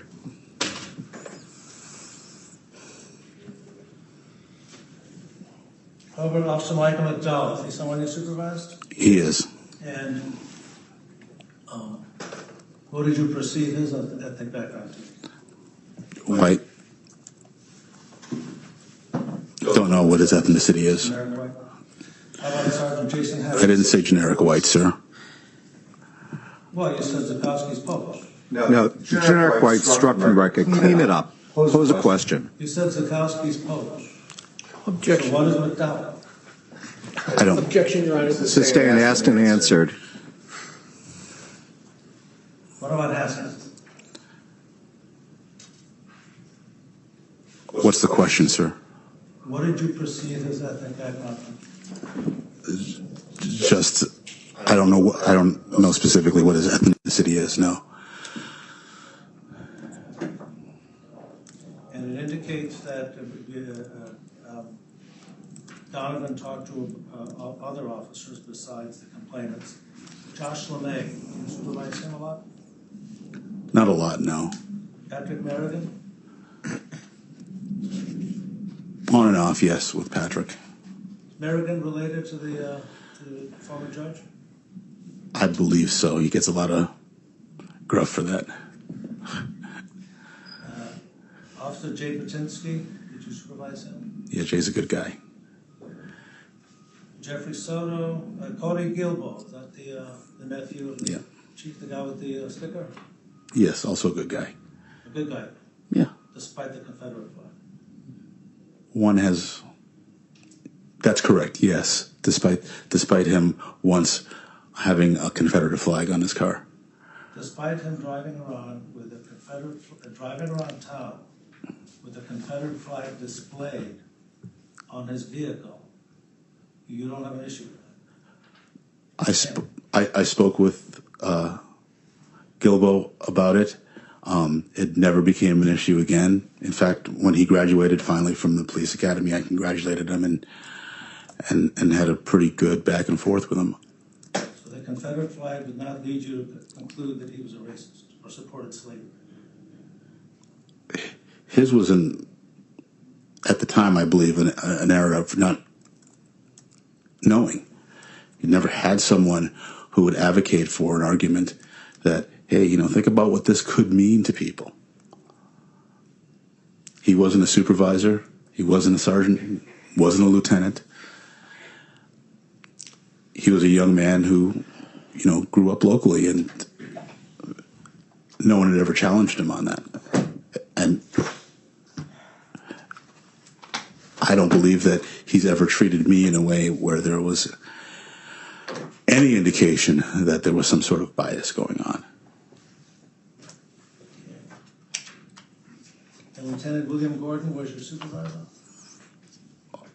He was at the time, I believe he was a lieutenant. And we went through in Exhibit 6, 6 instances, specific instances of you mistreating these folks, allegations of you mistreating these folks. That's what the report indicates, yes.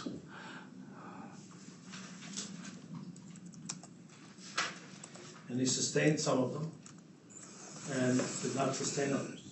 Correct.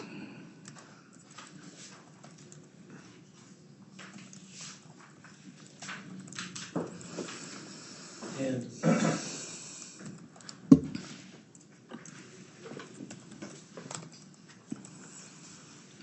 as a result of this investigation,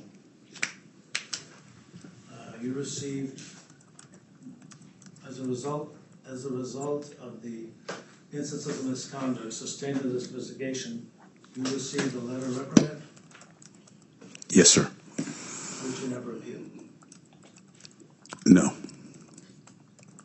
So we're clear, the contract allows you, an officer who disagrees with a discipline, to grieve it.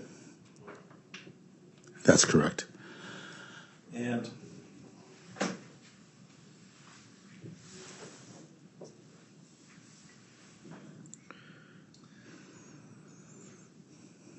sometime, was it February of 2019, that the chief informed you that they needed more road officers and moved you down from provisional sergeant?